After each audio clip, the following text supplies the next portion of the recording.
अमित जी, हम लोग कहाँ हैं? हम लोग उत्तर प्रदेश के सीतापुर ज़िले के सिधौली तहसील के नसीराबाद गांव में हैं और यहां पर आज बलराम भैया की किसान पाठशाला हेतु सभी लोग उपस्थित हुए हैं केले की खेती के बारे में जानकारी लेने के लिए और उसी के संबंध में यहां पर आए हैं और जिससे कि केले की खेती के बारे में जो भी इच्छुक किसान हैं, जो भी उनकी समस्याएं हैं, जो भी दिक्कतें हैं, उनके बारे में आज यहाँ पे विस्तृत चर्चा होगी।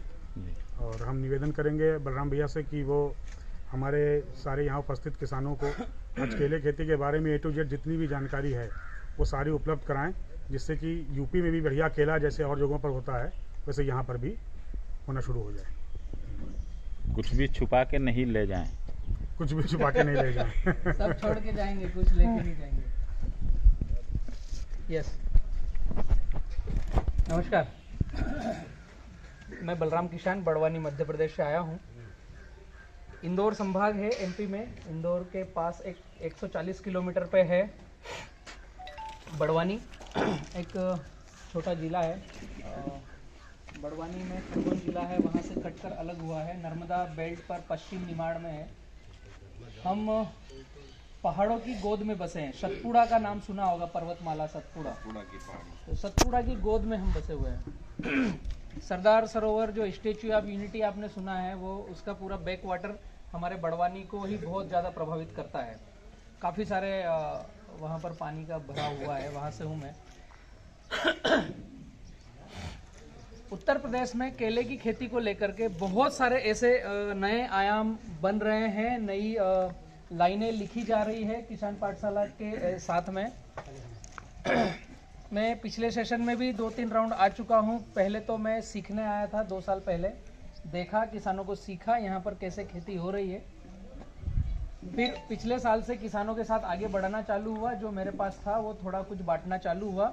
लेकिन अभी भी मैं जब आया हूँ जनवरी लास्ट फरवरी फर्स्ट में, तो मैं काफ़ी मित्रों को लगता होगा बलराम भाई कुछ सिखाने आए हैं। एक्चुअल में मैं सीखने आया हूँ कि ठंडी से बीतने के बाद यहाँ क्या इफेक्ट आ रहे हैं, और जो मैं बाइट्स दे रहा हूँ, मैं जो किसानों को गाइड कर रहा हूँ, क्या वो सही दिशा में है या उसे मुझे फेरबदल करके आगे बढ़ना चाहिए। किसान पाठशाला हमने 2006 से शुरुआत करी है, एक 16 मित्रों ने मिल करके। तो आप जैसा कई कारवा जुड़ता जा रहा है। लगभग मैं 3.5 से 4 लाख किसानों को 1-to-1 ऐसे सेशन ले चुका हूँ, जो कहीं कुछ सिखा रहे हैं, कहीं कुछ सीख रहे हैं। तो एक परिवार बढ़ रहा है, ये अच्छी बात है। आप सभी मुझे जानते हैं या नए भी कोई हैं? यूट्यूब पर सबने देखा है किसान पाठशाला? सबने देखा है, मतलब अछूता नहीं हूँ मैं। ठीक है। जितने भी फार्मर यहाँ फार्मिंग कर रहे हैं, आप एक ये सीखने सिखाने की मुहिम में, जो एक मुझे लग रहा है 3 घंटे से तो वेटिंग चल रहा है। अभी मैं बोलना चालू कर रहा हूँ, और फिर आपको डिसीजन लेना है कि 1 घंटे सुनेंगे या 2-3 घंटे सुनेंगे। खैर, तो वीडियोस जो YouTube चैनल पर हैं, आप अपने परिवार में संबंधित को शेयर करते रहिए, ताकि जो आपको अच्छा लगे वही केवल। ऐसे तो बहुत सारे वीडियोस होंगे मेरे, लगभग 1900 से ज़्यादा वीडियोस अभी तक डल चुके हैं। हम यहाँ चर्चा करने वाले हैं केले की खेती के बारे में। उत्तर भारत में अभी तक का मैंने सीन जो समझा है, केला खेती जो हो रहा है या जो आप लोग कर रहे हैं यहाँ पर, एक बार केला लगाना है, उसको ठंडी से मुश्किल से बचा करके उसका उत्पादन लेना है, और उसका कटिंग का पीरियड आपको, माल बेचने का पीरियड आपको मिलेगा सितंबर से लेकर के नवंबर तक का, छठ तक का। इसके पहले कोई व्यापारी रहता नहीं है, कम है। इसके बाद कोई व्यापारी मिलता नहीं है। इस दायरे में जो आपको कबड्डियाँ खेलना है, केले पका करके उस पीरियड में ला करके बेचना है। टाइम फ्रेम है उत्तर प्रदेश के पास, बराबर कह रहा हूँ मैं। इस टाइम फ्रेम में हमें उस प्लांट को जिलाना है, बचाना है, उसका उत्पादन लेना है, अच्छा उत्पादन लेना है और मार्केट को टच करना है। टास्क है उत्तर प्रदेश में। जैसे मध्य प्रदेश की मैं बात करूं या गुजरात महाराष्ट्र की बात करूं, हम हैं जहां पर तो 365 दिन हम केला लगाते हैं और 365 दिन बेचते हैं, 365 दिन व्यापारी हैं। तो वहां टास्क फ्रेम नहीं है, यहां पर टास्क है। आपके यहाँ जो मैंने समझा है, काफ़ी पिछले मैं 3-4 दिन से विजिटों पर हूँ, तो किसानों ने बोला है कि भैया आप जो गाइड कर रहे हैं ये तो जुलाई में कटिंग आ जाएगी, अगस्त में कटिंग आ जाएगी, हम बेचेंगे कहाँ। तो एक गाजीपुर में एक मित्र हैं, वो जो मेरी प्रैक्टिसेस उन्होंने फॉलो करी थी, तो वो प्लांट ज़्यादा हेल्दी और हेवी चल रहा था, तो उन्होंने खाद पानी डालना बंद कर दिया कि भैया ये तो जल्दी कटिंग आ जाएगी, तो मैंने इसको रोक दिया। उनका वीडियो डाला हुआ है। ये देखा था। तो ये एरर भी आएंगे कि अगर हम केले को पकड़कर सही दिशा में बढ़ रहे हैं तो टाइम फ्रेम चेंज होगा। ये आपको आगे ये चीजें आएगी, तो फिर बाद में हम इसको पूछे, उसकी वजह पहले ही मैं बतला दूं कि टाइम फ्रेम चेंज होने वाला है। टाइम फ्रेम इतना भी चेंज नहीं करना है, और टाइम फ्रेम चेंज होता है तो उसके लिए हम कैसे आगे बढ़ेंगे वो भी मैं पूरा सेशन में लूंगा। एक मोटी मोटी सी चीज है कि अगर आप अभी 1.5 से 2 घंटा, कोशिश करूंगा मैं 1.5 घंटे में समेटने का, 1.5 से 2 घंटा अगर तन मन से यहाँ बैठे रहे तो शायद आपके जो भी खेती करने के तौर तरीके हैं उनमें खर्चा आधा हो सकता है और उत्पादन ज़्यादा हो सकता है, अगर हम पूरा समय समर्पण के साथ दें।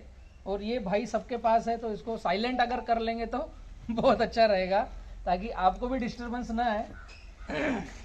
खेती ही एक ऐसा पैसा है जो शुद्ध, सरल, सच्चा, सही व्यवसाय है। खेती के अलावा किधर भी गए तो एक 10 पैसे का झूठ तो बोलना ज पड़ेगा। किराना खोलेंगे तब भी 15 की शक्कर आई तो 15.25 में देना ज पड़ेगी। वो उसके पीछे कोई विकल्प नहीं है, वो करना ज पड़ेगा। मैंने खुद ने खेती को इसीलिए चयन किया। मैं एक सत्र आया था 2006 से 10 के बीच में, जब मैं पूरा संन्यास्त हो रहा था, कुर्ता उड़ता सब मैंने धारण कर लिया था, दाढ़ी बढ़ गई थी, ऐसा सब हो रहा था। उस समय मैंने जग्गी वासुदेव जी को सुना था। आज भी वो लाइव है, दक्षिण भारत के हैं, सदगुरु के नाम से आप यूट्यूब पर देखेंगे तो मिलेंगे। तो उनको जब समझा और उन्होंने कहीं कुछ 1-2 लाइनें बोली थी, वो फिर बीच में रैली फॉर रिवर निकाला था उन्होंने उसमें, और यूथ और ट्रूथ ऐसा कुछ निकाला था। ऐसे पूरे सेशन मैंने अटेंड किए थे। तो वहाँ पर 1-2 जगह मुझे लाइन मिली कि आदमी को काम क्या करना चाहिए। मैं क्यों यूपी में घूम रहा हूँ, यहाँ पर ये 8 दिन क्यों घूम रहा हूँ, मतलब मैं रात में भी ड्राइव कर रहा हूँ, कहीं जिसके यहाँ खाना मिल गया वहाँ खा लिया, जहाँ सोने को मिल गया वहाँ सो लिया, क्यों कर रहा हूँ मैं। इसके पीछे 2-3 रीजन है। देखो, मैं पैसा कमा सकता हूँ किसी भी काम को कर करके, आप लोग भी पैसा कमा रहे हो। एक तो आदमी की नीड है कि पैसा कमाना चाहिए, क्योंकि खुद की व्यवस्थापन और परिवार के व्यवस्थापन के लिए हमें 2 पैसा चाहिए, वो होना चाहिए, उस पर ध्यान रखना चाहिए। लेकिन पैसा किस दिशा में कमाना चाहिए, किस कार्य को करके कमाना चाहिए। तो वासुदेव जी ने एक लाइन बोली है कि हम जहां रहते हैं उस परिस्थिति, उस परिवेश, उस सिस्टम, उस समय कंडखाल, उस समय परिवेश को, उस जनसंख्या को, उन प्राणियों को किस चीज की आवश्यकता है, उसकी नीड ढूंढना चाहिए। तो मैं जहां रहता था वहां सब किसान है, मेरा परिवार किसान है, मैं खुद फार्मर था, फार्मर हूँ, फार्मर ही शायद आगे रहूंगा। तो वहां जब हमने नीड समझी मैंने कि मेरे परिस्थिति की, समय की, कंडखाल की आवश्यकता क्या है, तो ये समझ में आया कि किसान जो खेती कर रहा है वो कर रहा है अंदाज पंचे दामोदर। पौधा लग गया, बारिश आ गई, समय पर किसी ने गाइड कर दिया ये डाल दे, कहीं से कुछ हो गया, वो पक गया और वो बेचने की तैयारी कर रहा है। और जब सामान पक के आता है तो किसान को लगता है ये वजन है, जल्दी निकालू इसको। धान आ गई तो जल्दी कैसे बेच दूं, मक्का आ गई तो जल्दी, केला आ गया तो जल्दी, किसी भी सब में जल्दी किसान को पड़ी है कि बेच कैसे दूं इसको, फिर वो 10 पैसे कम में बिके या ज्यादा में बिके। तो मैंने ये समझकर 2004 से एग्रीकल्चर खेती चालू करी और खेती करना चालू किया। तो उसमें समझ में आया कि किसान को समझाने वाला कोई नहीं है, सब प्रोडक्ट बेचने वाले हैं। 2016 के बाद 2006 के बाद हमने 16 मित्रों ने किसान पाठशाला का ग्रुप बनाया, जिसका कोई अकाउंट नहीं है, खाता नहीं है। बहुत से मित्रों ने बोला इसको ट्रस्ट बना लो, इसको एनजीओ बना लो, इसको कुछ सहकारी समिति बना लो। मैंने कहा जब भी बनाने गए तो एक अकाउंट नंबर आएगा, और अकाउंट नंबर आया कि गड़बड़ चालू हो जाएगी। तो हमने किसान पाठशाला का आज तक अकाउंट खोला नहीं है। आप जैसे मित्र कई सारे जुड़ते जा रहे हैं, शायद अभी 2021 में 4 लाख के ऊपर क्रॉस होंगे हम फार्मरों की टीम मिलकर के। तो बहुत बहुत आभार है जो आप किसान पाठशाला को सुनने और सीखने के लिए बैठे भी हो, आए भी हो। मैंने इसीलिए ये प्रोग्राम रन किया है कि मैंने कुछ 2-3 चीज़ों को पकड़ा है, केला, गन्ना, पपीता और बाम्बू। बहुत सारी फसलें हैं, लेकिन एक एक फसलों को अगर हम फिनिशिंग करते जाएं तो ही सही से चल पाएंगे। तो केले की फसल के बारे में हम आज चर्चा करने वाले हैं। और केले में मैंने एंट्री करी थी 2008 से, केले को समझना चालू किया, घर के खेत में 2010 में लगाया। और बड़वानी का सबसे पहला एक्सपोर्ट मेरे खेत से हुआ था, 6x6 पे मैंने लगाया था केला। केला पहले समझना पड़ेगा कि केला है क्या, फिर उसकी खेती हम किस तरीके से कर रहे हैं, तो करना कैसी चाहिए। केला एक्चुअल है, मैं उसका डेटा भी समझाता हूं और आगे भी बढ़ते जाते हैं। आपको पूरा सेशन चलते चलते जो प्रश्न आए वो प्रश्न नोट करो, और सेशन खत्म होने से पहले हम 10-15 मिनट क्वेश्चन आंसर करेंगे, जो आपके प्रश्न बचेंगे। लगभग मेरी कोशिश यह रहेगी कि आखिरी तक आपके प्रश्न ही खत्म कर दूंगा मैं, कुछ बचने नहीं दूंगा, ठीक है। केला एक ऐसा पेड़ है, पौध है या कंद है, ये सब कंफ्यूजन है केले में, क्योंकि दिखता पेड़ है पेड़ नहीं। आपने प्याज को देखा होगा, उसके छिलके निकालते हो तो अंदर कुछ नहीं दिखता। पत्ता गोभी को देखा होगा, छिलके निकालते तो कुछ नहीं। ऐसा ही केला है, उसके छिलके निकाल दो, अंदर कुछ नहीं मिलेगा, हड्डी नहीं है उसके अंदर। जब फल आता है उस समय एक डंडा निकलता है, बाकी केले के अंदर कुछ नहीं, पत्तों का आवरण है। पत्ता गोभी जैसा है, पत्ता गोभी छोटा है, ये बड़ा है, तो कंफ्यूजन है। ये कंद वाली भी फसल इसको कहते हैं, क्योंकि नीचे इसके बेबी में कंद आता है। अभी पेड़ बोलना है या कंद बोलना है या क्या बोलना है वो हम समझ लेंगे। 3 in 1 है। ये 28 से 32 डिग्री टेम्परेचर पर ये अच्छे से चलता है, सही से सरवाइव करता है। और 60% आर्द्रता चाहिए इसको अच्छे से उत्पादन देने के लिए। इसकी बॉडी को 60% नमी चाहिए हवा में। तो उत्तर भारत में अगर आप किसी एग्रोनॉमिस्ट को पूछोगे, किताबी ज्ञान वाले को पूछोगे, पीएचडी होल्डर को पूछोगे कि मुझे यहाँ केला लगाना है, तो पहली लाइन आएगी, भैया यहाँ केला नहीं लगेगा, केला पकेगा नहीं। लेकिन अभी हम देख करके आए, केले के प्लांट कई हैं पूरे यूपी में। 3 करोड़ से ज्यादा प्लांटेशन होता है केले का। अगर 75 जिलों की सबकी बात करें हम, तो इतना केला आज से नहीं हो रहा है, या मैं आया जब से नहीं हो रहा है, पहले समय से हो रहा है। लेकिन ये 2 चीजों को अगर हमने मेंटेन किया तो शायद बहुत अच्छे तरीके से कर सकेंगे। और किसान खर्च आधा, उत्पादन ज्यादा, इसी से रिलेटेड है कि हम जो केला लगाएं उसको क्लाइमेट कंट्रोल क्या करें। क्लाइमेट कंट्रोल उसको चाहिए, ये जो क्लाइमेट है ये दक्षिण भारत के लिए है। भारत का जो नक्शा है थोड़ा बहुत अलग बनेगा, लेकिन ये जो यहाँ से है, ये जो एरिया है, इसमें ये वाला एरिया तो एकदम बहुत ही रिच है। ये जो एरिया है ये केले के लिए एकदम सुपर्ब है, 28 से 32 डिग्री। अब हम बैठे हैं यहाँ पर, अगर ऊपर बर्फीले पहाड़ हैं, ठंडी आती है तो सब पान पत्ते कान सब जला के चली जाती है, मतलब टेम्परेचर माइनस में भी जाता है। और अप्रैल मई में जब गर्मी आती है तो लू इतनी चलती है कि वो भी जलाता है। मतलब एक्सट्रीम काम है यहाँ पर। बारिश होती है तो एक्सट्रीम होती है, ठंड आती है तो एकदम अलग लेवल की आती है, गर्मी आती है तो अलग लेवल की आती है। बाबूजी आप आ जाइए इधर, आ जाओ यस, अब बैठिए आप जी। हाँ। तो हमें केले की खेती में अगर स्मूथली आगे बढ़ना है, और मैं कहूं कि 20 से 25 पैसे पर केजी की प्रोडक्शन कास्ट पे जाना है। बातें एकदम सरल सहज है, लेकिन पकड़ने वाली है, आप लोगों को ध्यान रखना है।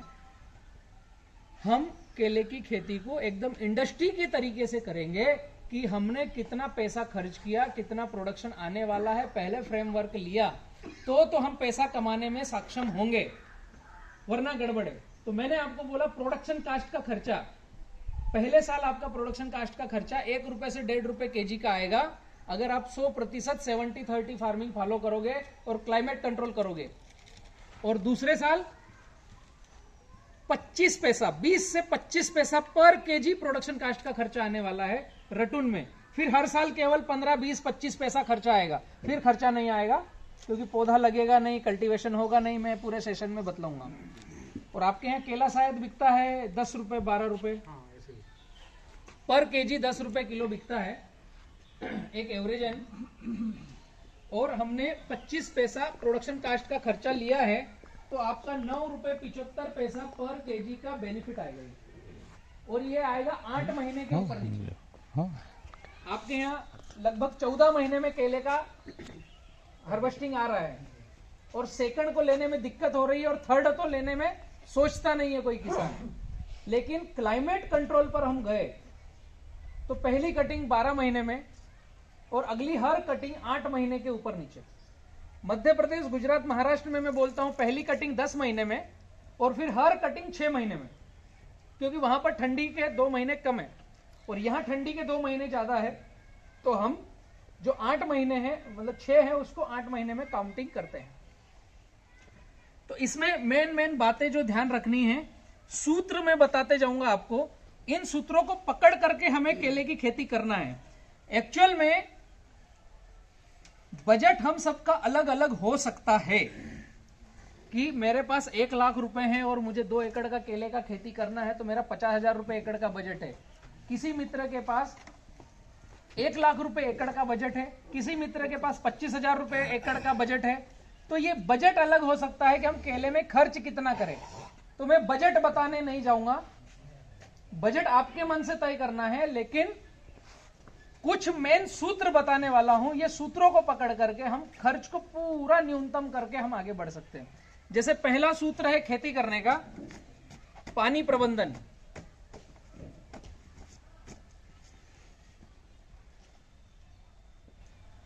पानी प्रबंधन पर अगर हम गए सही तरीके से, तो पूरी सृष्टि में अगर देखेंगे तो 72% पानी है, और केले की बॉडी को देखेंगे तो केले में भी 72% पानी है, और आप और हम की बॉडी देखेंगे तो 72% पानी है। दूसरा, क्लाइमेट कंट्रोल।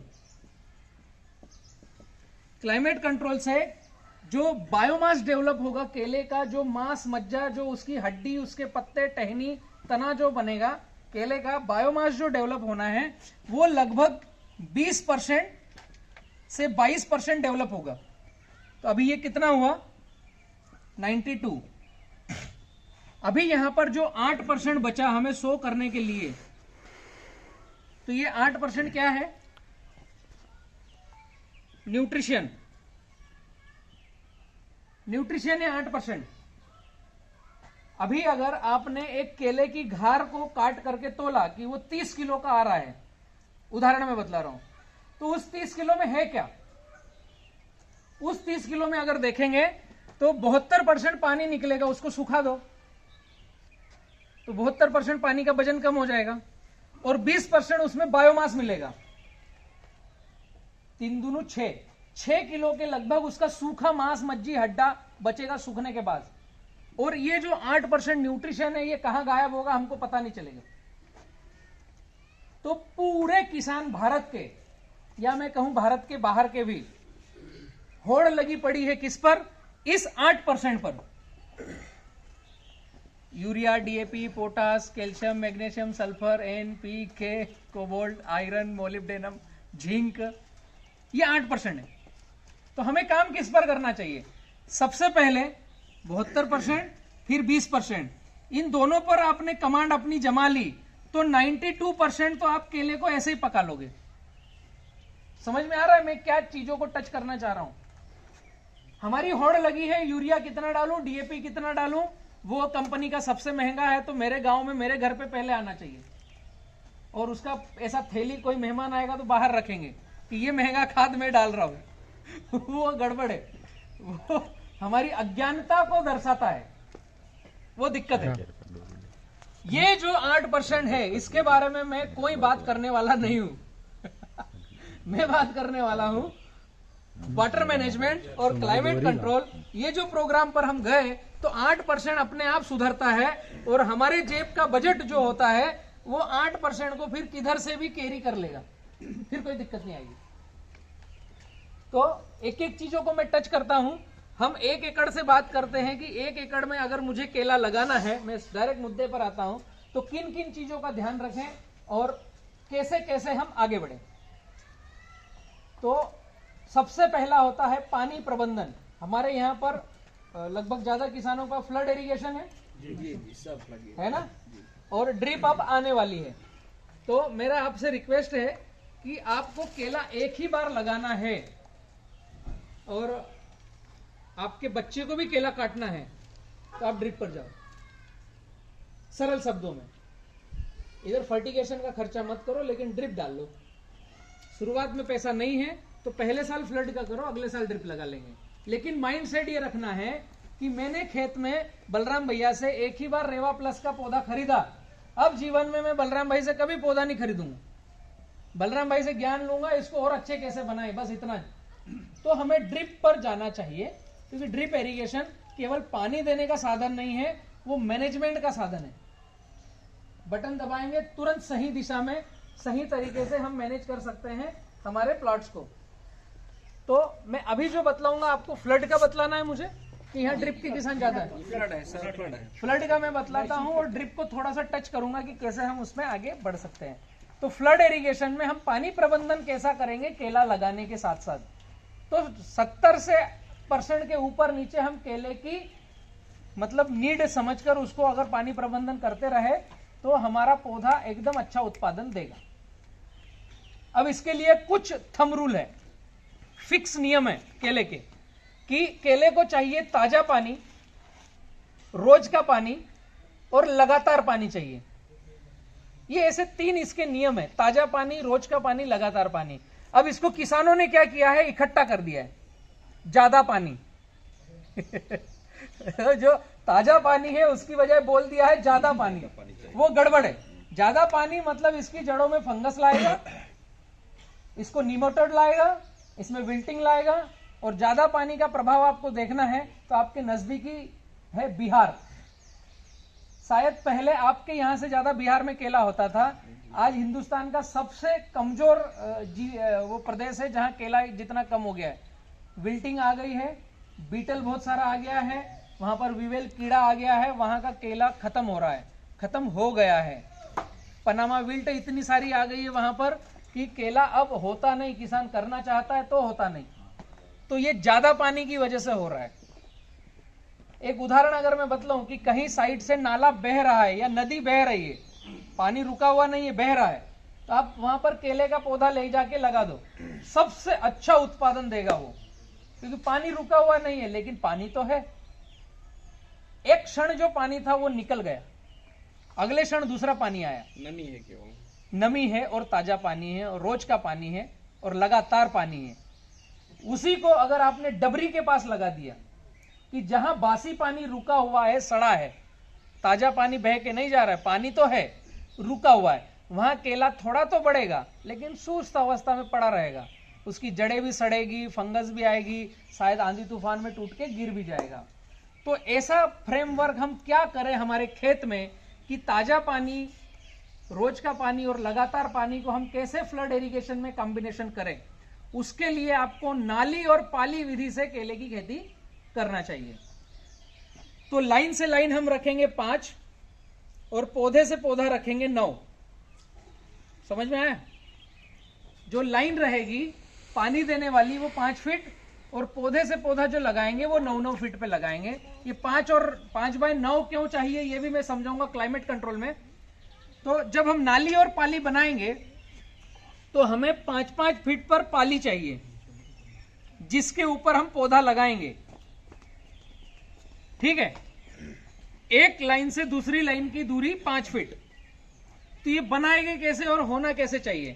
जैसे आपके यहां भी देखा थोड़ा सा उसका बेड का साइड ज्यादा है और उसकी जो ऊपर की टॉप है वो भी ज्यादा है। तो हमें 4 फीट की नाली चाहिए, आधा फीट की हाइट चाहिए, 1 फीट की छत चाहिए पाली की, फिर आधा फीट का डाउन, फिर 4 फीट की नाली। इस तरह से नाली और पाली बनेगी। समझ में आ रहा है? हेलो जी जी जी, साथ में ही हो है। यहां पर हम देंगे पानी और यहां पर लगाएंगे हम पौधा। इसमें दिख रहा है बराबर? यहां पर लगाएंगे पौध। जहां हम पानी दे रहे हैं उस जगह से थोड़ा सा ऊपर बस थोड़ा सा ऊपर। तो ये हमने क्या रखा, 6 इंच जो हाइट है ये 6 इंच की है, आधा फीट, ताकि बार बार पानी देंगे तो वो 4 इंच 5 इंच बचेगा, 1-2 इंच बैठ जाएगा। और ये जो टाप है ये 1 फीट का है, सेंटर से 6 इंच इधर 6 इंच इधर, ये जो टाप है 1 फीट का है। तो जब हम पानी बार बार देंगे तो ये भी कट कर ऐसा राउंड हो जाएगा, ऐसा कट के राउंड हो जाएगा। तो ये हमने कोई बहुत बड़ा बेड नहीं बनाया, हमने क्या किया, नाली बड़ी और पाली छोटी, ताकि जब इसमें पानी दे तो ये पानी दूसरी लाइन में न जाए, जब दूसरी लाइन में पानी दे तो वो पानी पहली लाइन में ना आए। ये इतना सिंपल सा आपको कॉन्सेप्ट रखना है। अब जब हम पानी देंगे तो केला लगाते समय पहले सभी लाइनों में पानी देना है। बारिश आएगी तो सब दूर आएगी तो आप डायरेक्ट लगा सकते हो, लेकिन कोई मित्र क्या करते हैं कि जून में लगाते हैं, कोई मई में लगाते हैं, कोई अप्रैल में लगाते हैं।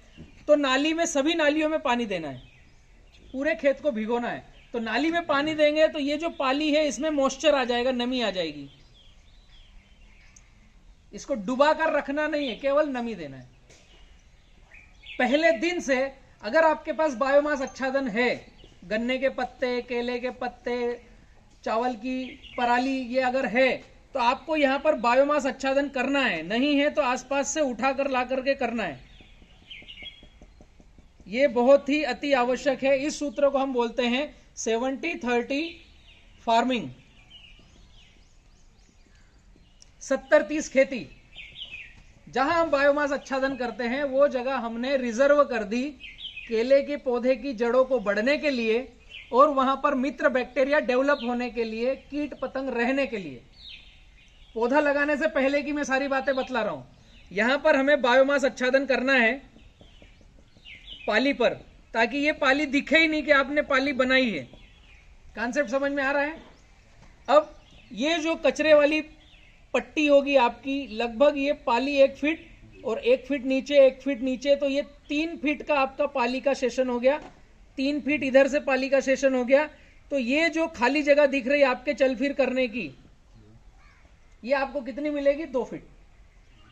तो हमने क्या किया, ये कचरे वाली जगह रिजर्व कर ली कि जहां हम पौध लगाएंगे वहां पर अब ढीली जगह रहेगी, वहां पर बायोमास आच्छादन रहेगा, वहां पर कीट पतंग, बैक्टीरिया, केचुआ सब रहेगा।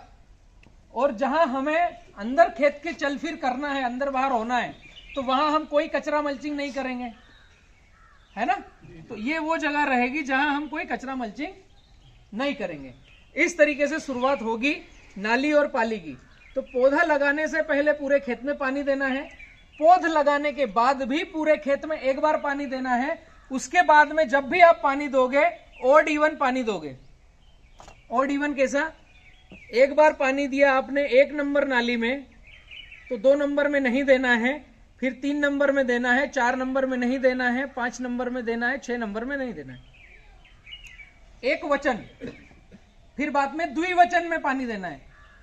फिर 2 नंबर में देंगे तो 1 नंबर को छोड़ देंगे, 2, 4, 6 में पानी देंगे।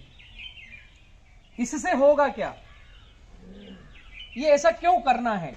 क्योंकि फ्लड इरिगेशन में हम जब पानी देते हैं तो पूरा खेत एक साथ भीगता है। एक साथ भीगता है तो उसे सूखने में भी समय लगता है और पानी देने में भी समय लगता है।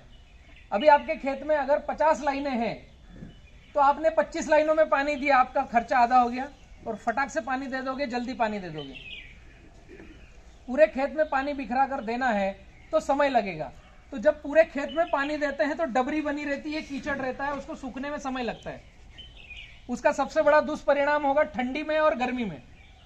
जब हम पानी का भरण करेंगे तो कुछ समय ऐसा आएगा कि कीचड़ बन जाएगा जिस दिन पानी भरण करेंगे, और उससे 1-2 दिन आगे तक कीचड़ रहेगा। तो कीचड़ में कोई भी पौधा भोजन उठाता नहीं है।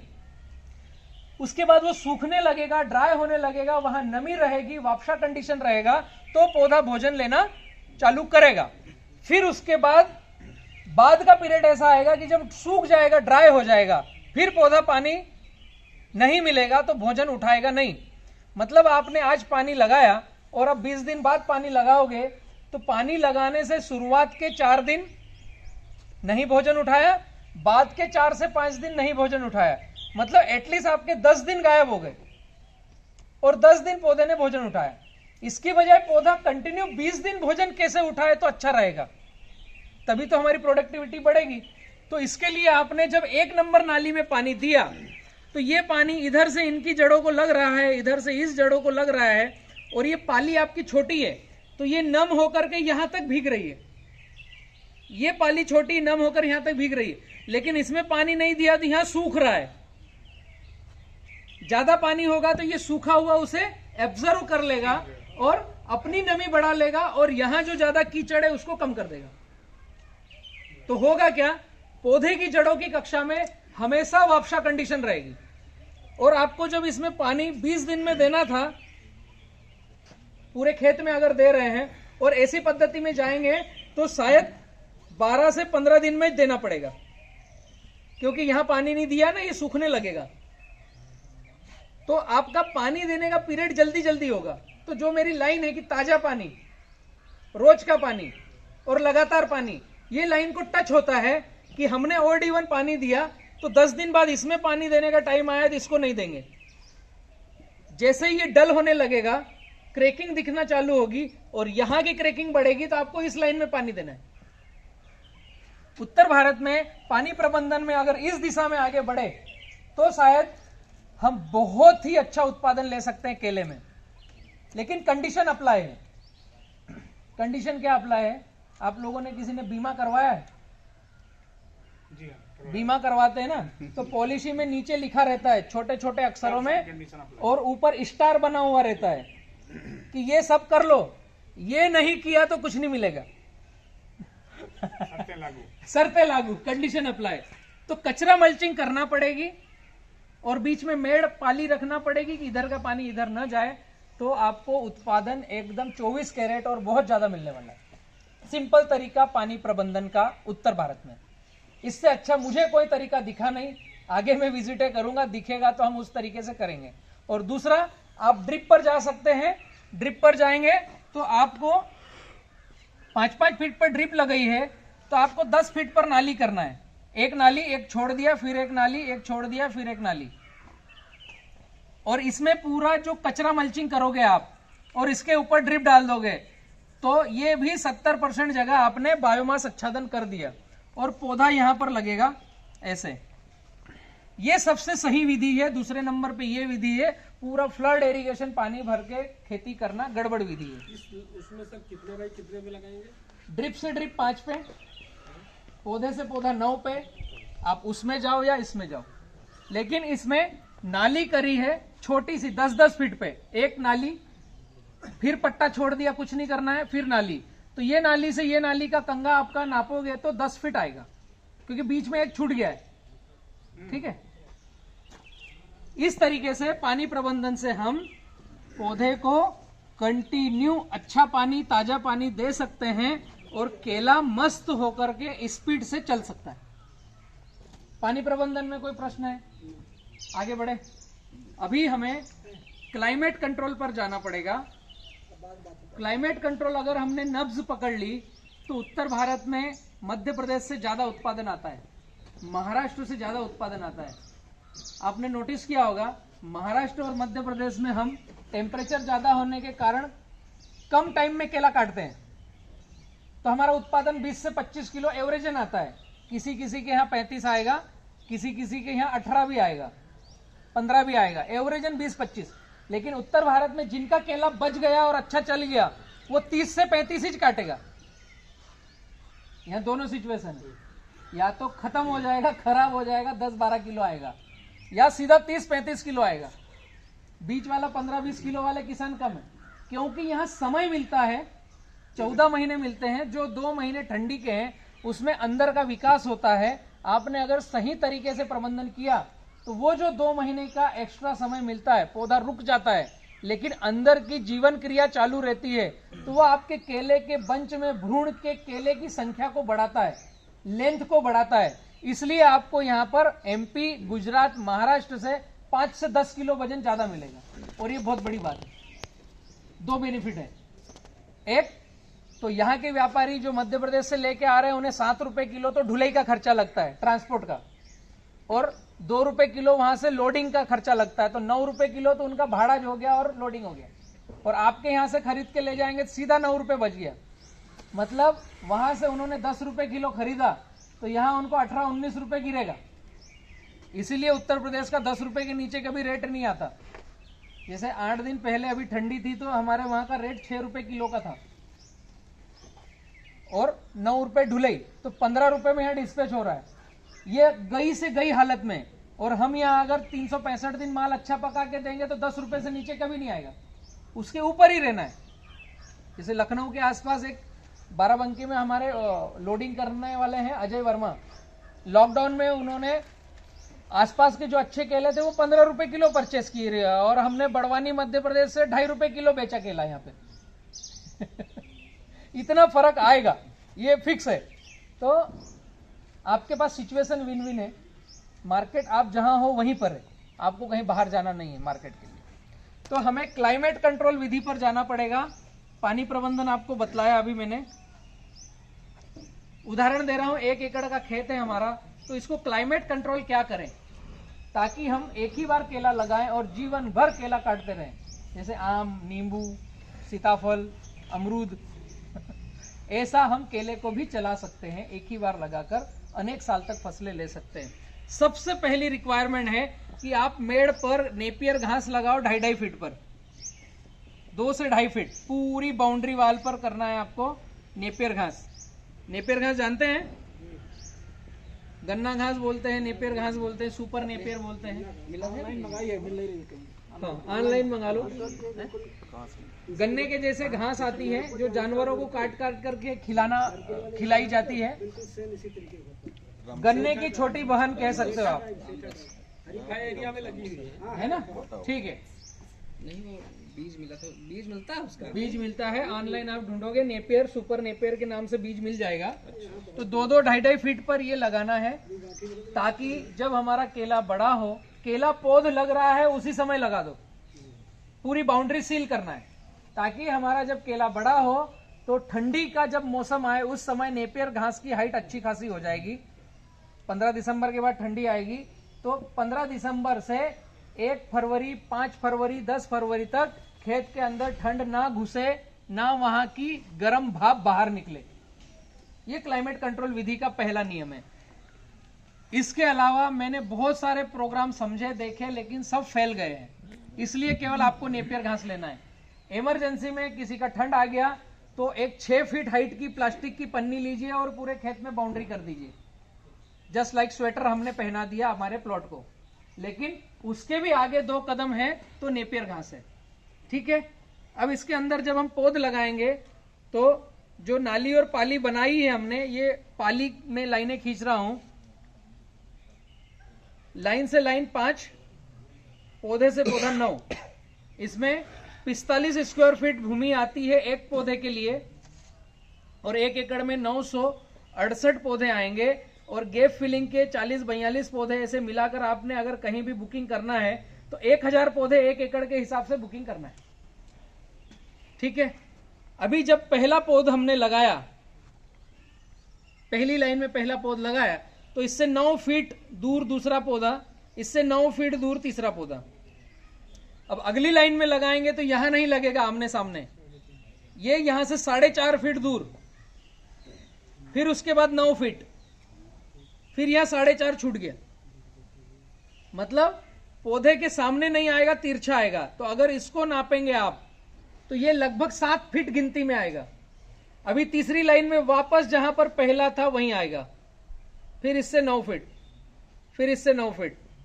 तो ये बोला जाता है जिगजैग, जेड आकार, ऐसा जिगजैग विधि बोलते हैं इसको। लाइन से लाइन 5, पौधे से पौधा 9। अब यही क्यों चाहिए? ये अभी तक उत्तर भारत में ऐसा हो नहीं रहा है।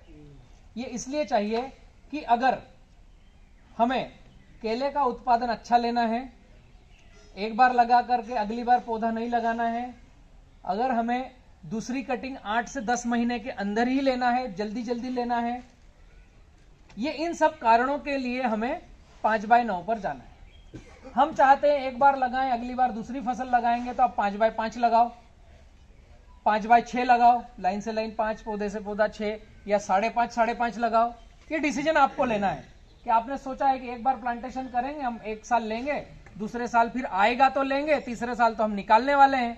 तो फिर आपके लिए ये ग्राफ नहीं है, आप मेहनत मत करो, आप ज्यादा पौधे लगाओ ताकि मेरी कंपनी ज्यादा अच्छी चले। 5x5 में 1750 पौध आएंगे मैक्सिमम। मैंने देखा है 5x5 या 5.5 1750 पौधे आएंगे। मैं सीधा आधा काम करवा रहा हूं आपसे, 968, लगभग 40% कम करवा दिया है। ठीक है, तो मेरे और जो पार्टनर हैं वो मुझे चिल्लाएंगे कि बलराम तू पौधे बेचेगा कि नहीं बेचेगा। खैर वो अपने आप बिकेंगे। तो जिन किसानों को लंबा चलना है उनके लिए। दूसरा, जब सिगाटोका आती है, एक फंगस आती है, वायरल आता है, तो उसको जगह ज्यादा चाहिए, अंदर बाहर हवा होना चाहिए, उसके लिए यही ग्राफ ठीक है। वरना 5x5 5x6 किया तो बार बार आपको फफूंदीनाशक के स्प्रे करना पड़ेंगे पौधे के ऊपर, फिर भी वो जाएगा नहीं, वो घर पे ही रहेगा, खेत में ही रहेगा। ठीक है, इसलिए ये चाहिए। तीसरा कारण मैंने बतलाया आपको, 20 से 22% क्लाइमेट कंट्रोल का हाथ है। तो क्लाइमेट कंट्रोल, उसके साथ साथ जो बायोमास बनेगा फोटोसिंथेसिस से बनेगा। जैसे सूर्य देवता हमारे से लाखों किलोमीटर दूर है, लेकिन थोड़े से तिरछे हैं, ऐसे सिर पे नहीं है, तिरछे। मैं जहां खड़ा हूं 12 से 2 बजे मेरे सिर पे धूप नहीं आती, ऐसे थोड़ी सी टेढ़ी धूप आती है, कान पे आती है, 45 डिग्री कुछ कोण बनता है, तो ऐसी परछाई हल्की जाती है। ठीक है, लेकिन उसको एक ओरा मंडल चाहिए पौधे को। अभी ये पौधे को अगर हम देखेंगे तो इसके आसपास अगला पौधा यहां आएगा, अगर आगे गया तो इसका अगला पौधा यहां आएगा, इसका अगला यहां आएगा। इस पौधे को देखेंगे तो इससे सारे पौधे दूर है। कितनी दूर है? ये वाला पौधा इससे 10 फीट दूर है, ये पौधा 9 फीट दूर है, ये पौधा 7 फीट दूर है। जब केला अपनी पत्तियां निकालेगा एक मैच्योर्ड अवस्था में, वयस्क अवस्था में, तो 2 मीटर से कम की पत्ती नहीं निकालता है, 2 मीटर से बड़ा पत्ता देता है। 2 मीटर मतलब 3.25 फीट और 3.25 फीट, 6.5 फीट का उसका पत्ता आएगा। ठीक है, इसलिए ये सराउंड ग्राफ चाहिए कि सेंटर में पौधा है तो 5-5 फीट पर भी पौधा नहीं चाहिए, नहीं तो 5 फीट पर पौधा हुआ तो उसका पत्ता आया और इसका पत्ता गया, तो फोटोसिंथेसिस नहीं होगा। जो ऊपर का पत्ता है इसको धूप लगेगी, नीचे के पत्ते को धूप नहीं लगना है, तो थोड़े दिन के बाद ये छांव में रहकर अपने आप डल हो जाएगा। जो पत्ता छांव में है वो अपने आप डल हो जाएगा। तो इसने अपनी पूरी एनर्जी के लिए भोजन न बनाया न काम किया, और ये समय से पहले न्यूट्रल हो गया, धूप लिए बगैर ये न्यूट्रल हो गया, तो इस पत्ते का आने का वजूद ही कुछ नहीं रहा। तो हमारा जो फल आएगा उसमें कम न्यूट्रिशन वैल्यू वाला फल आएगा। आपने अगर गूगल सब देख रहे हैं तो DOLE ड्वेल बनाना को देखना चाहिए यूट्यूब पर या गूगल पे। ड्वेल बनाना की एक ऐसी कंपनी है जो वर्ल्ड में सबसे ज्यादा केले का प्रोडक्शन करती है। ड्वेल बनाना, चकीता बनाना, इस तरह की कुछ कंपनियां हैं। डोलमेंटो जो 10-10 हजार एकड़ में केला लगाते हैं, ये कंपनी फार्मेट से काम करते हैं।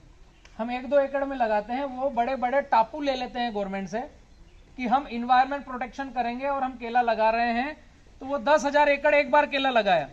अभी ड्वेल बनाना का जो केला कट रहा है, जो व्यक्ति आज की तारीख में केला काट रहा है, शायद उसके पापा ने केला लगाया था, दादा थे जब, और उसका बच्चा भी केला काटेगा उसी टापू से। वो कब संभव है? जब ऐसे ग्राफ लेते हैं। पूरा वर्ल्ड का रिसर्च है कि 700 से 1000 के बीच में पौधे हैं तो आप एक बार केला लगाकर अनेक साल ले सकते हो। इससे ज्यादा रखेंगे तो वहां पर डिस्टेंस मेंटेन नहीं होगी, धूप प्रॉपर जाएगी नहीं, तो पत्ते फोटोसिंथेसिस नहीं करेंगे। हमें जो 20-22% पर काम करना है कि सूर्य की रोशनी को पूरा पूरा कैप्चर करना है, उसके लिए हमें ग्राफ देना पड़ेगा कि सूर्य भगवान ने फ्री में एनर्जी दे रखी है, उसको हम कैसा हमारे यूटिलाइजेशन करें हमारे प्लांट में, उसके लिए ग्राफ है। दूसरा, जब इसका रटून लेंगे हम तो उसमें भी यही ग्राफ काम में आएगा।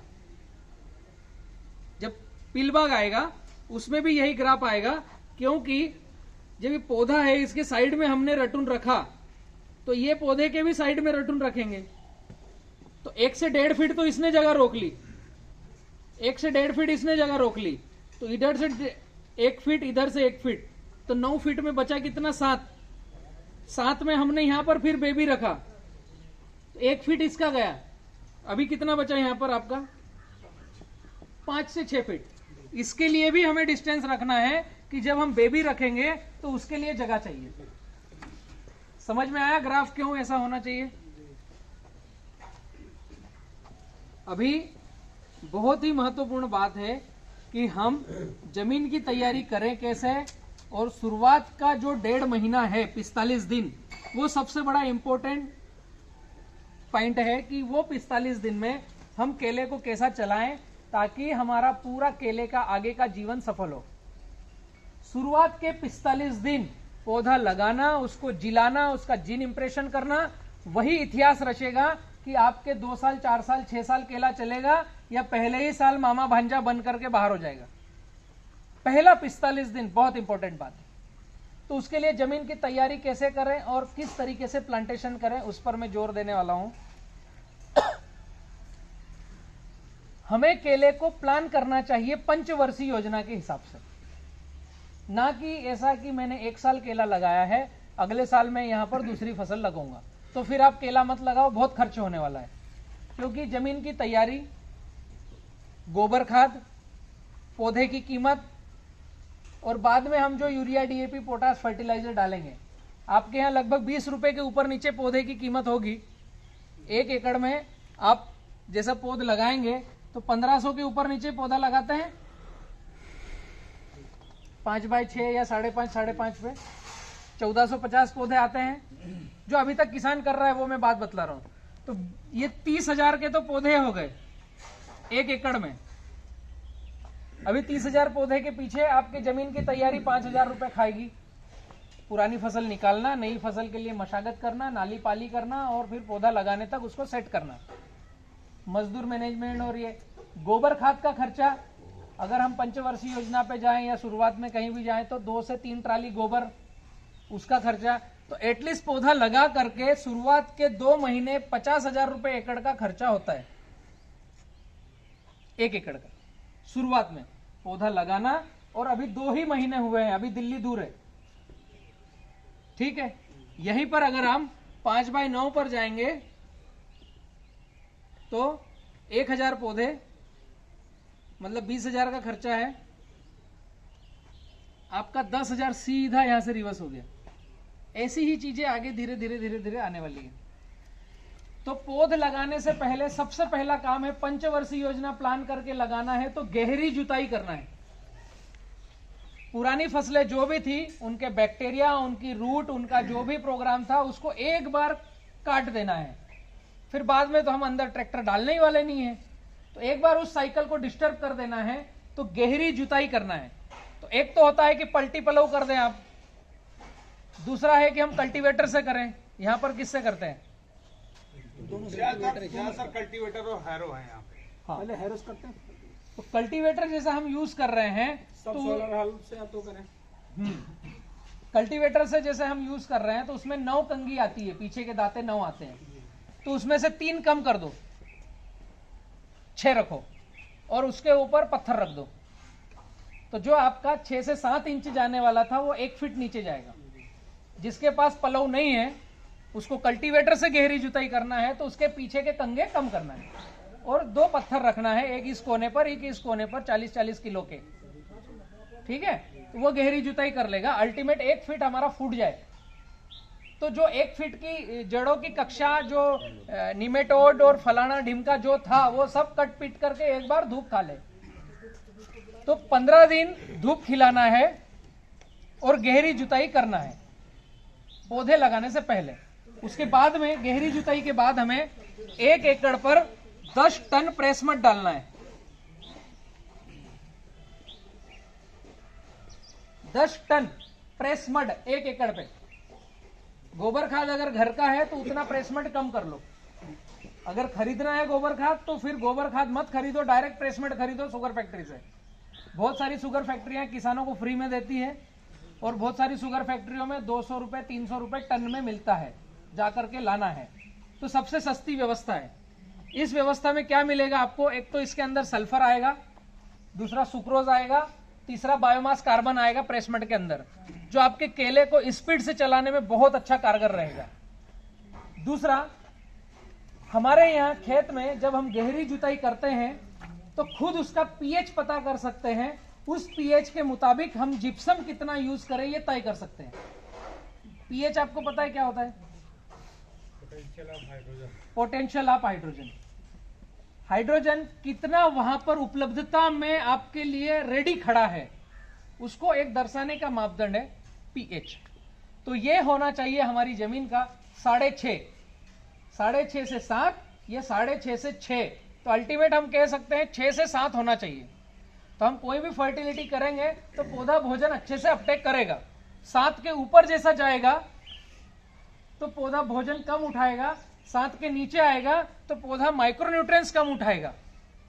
दोनों चीजें हैं, तो बीच में रहना चाहिए। एसिडिक है या अल्कलाइन है, बीच सेंटर में होना चाहिए। अभी ये हमें पता करना है, बिना लैब टेस्ट कराए तो कैसे पता करेंगे?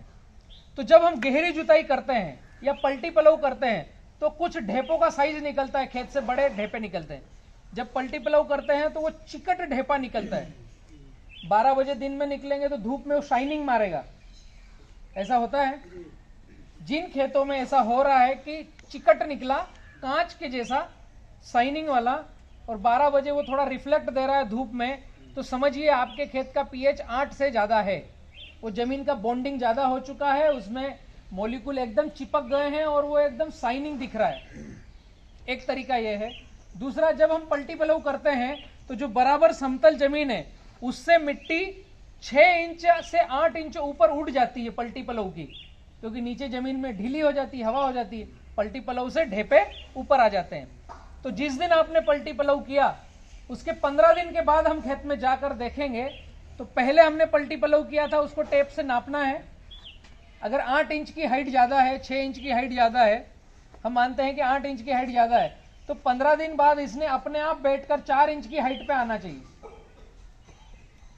अगर 15 दिन बाद जाकर नापते हैं और वो पलटी पलव की हाइट उतनी ही है, 15 दिन में हवा निकली, धूप खाया, वो नीचे नहीं बैठा, तो आपका 8.5 से 9 पीएच है। और 15 दिन के अंदर वो आधा बैठ गया तो 7 से 7.5 पीएच है। और 15 से 20 दिन के अंदर वो 75% नीचे बैठ गया, 25% केवल उठा है बराबर जमीन के बजाय, तो आपका पीएच एकदम स्वस्थ है, खेत कोई तकलीफ नहीं है। 6.5 से 7 पीएच है। सिंपल भाषा में हम घर पे जांच कर सकते हैं, ठीक है। या 15 दिन बाद ऐसा हुआ कि हम खेत में गए और ढेपे बड़े बड़े हैं और हमने जाकर के किक मारी, तो हमारी किक वापस आई, ढेपा तो टूटा नहीं, तो समझ जाओ 9 पीएच है। खेत में जाकर के जब किक मारेंगे और वो ढेपा फूट नहीं रहा है, उसकी इच्छा नहीं है टूटने की, मतलब जितना हम डीएपी यूरिया पोटाश डाल रहे हैं वो जमीन में और फिक्स और फिक्स और फिक्स हो रहा है, वो उसके माइक्रो न्यूट्रिएंट्स के पार्टिकल के ऊपर फिक्स हो रहा है, तो वो पीएच बढ़ रहा है। तो हमारे पौधे की जड़ें अंदर घुसेगी कैसे जब इतना कड़क वहां पर मिट्टी का ढेपा है। तो हमें उत्पादन लेना है तो पीएच हमें 6 से 7 ही चाहिए। ज्यादा हुआ तो इलाज करो, कम हुआ तो इलाज करो, ठीक है। ये सभी किसानों ने ध्यान रखना चाहिए हमारे खेत का पीएच क्या है। एक सरल तरीका है पीएच हमारे खेत का।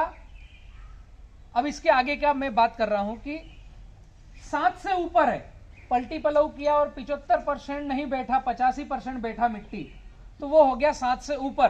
तो 1 टन जिप्सम 1 एकड़ में चाहिए। ये रामायण इस 1 टन के लिए बताई मैंने कि कैसे जांच करोगे आप। तो जिप्सम जानते हैं आप लोग क्या होता है? सल्फेट होता है। हाँ, जिप्सम एक तरह की खदानों की मिट्टी है जो किसी खाद की श्रेणी में नहीं है, वो भू सुधारक है। अगर आप कृषि विज्ञान केंद्र में या कहीं पीएचडी होल्डर से बात करेंगे तो जिप्सम को नाम दिया गया भू सुधारक, जमीन को सुधारने वाला, इसको बोलते हैं जिप्सम। राजस्थान में बहुत सारा है, मध्य प्रदेश राजस्थान की बॉर्डर पर है, वो टन से मिलता है, मतलब मिट्टी की खदान है, वहां से मिट्टी भर करके ट्रक में भरा और ट्रक को भेज दिया, ये जिप्सम हो गया। लेकिन ऐसी जगह जहां कैल्शियम और सल्फेट बहुत है वहां की मिट्टी, तो ये कैल्शियम सल्फेट करता क्या है, जब आपका पीएच बढ़ता है और उसमें आप सल्फेट का प्रयोग करते हो तो हमें नेचुरल सल्फेट का प्रयोग करना है, क्योंकि हम रेसिड्यू फार्मिंग केला बनाएंगे। तो नेचुरल सल्फेट का प्रयोग करते हैं तो उस पीएच को ये कम करेगा, और आप जो भी फर्टिलिटी करोगे भोजन पौधा उठाते रहेगा। और हमारे खेत का अगर पीएच कम है तो कैल्शियम जो रहेगा वो पीएच को बढ़ाएगा। तो दोनों विन विन सिचुएशन है, सल्फर और कैल्शियम इकट्ठा है भू सुधारक के रूप में। तो 10 टन प्रेसमड, 1 टन जिप्सम।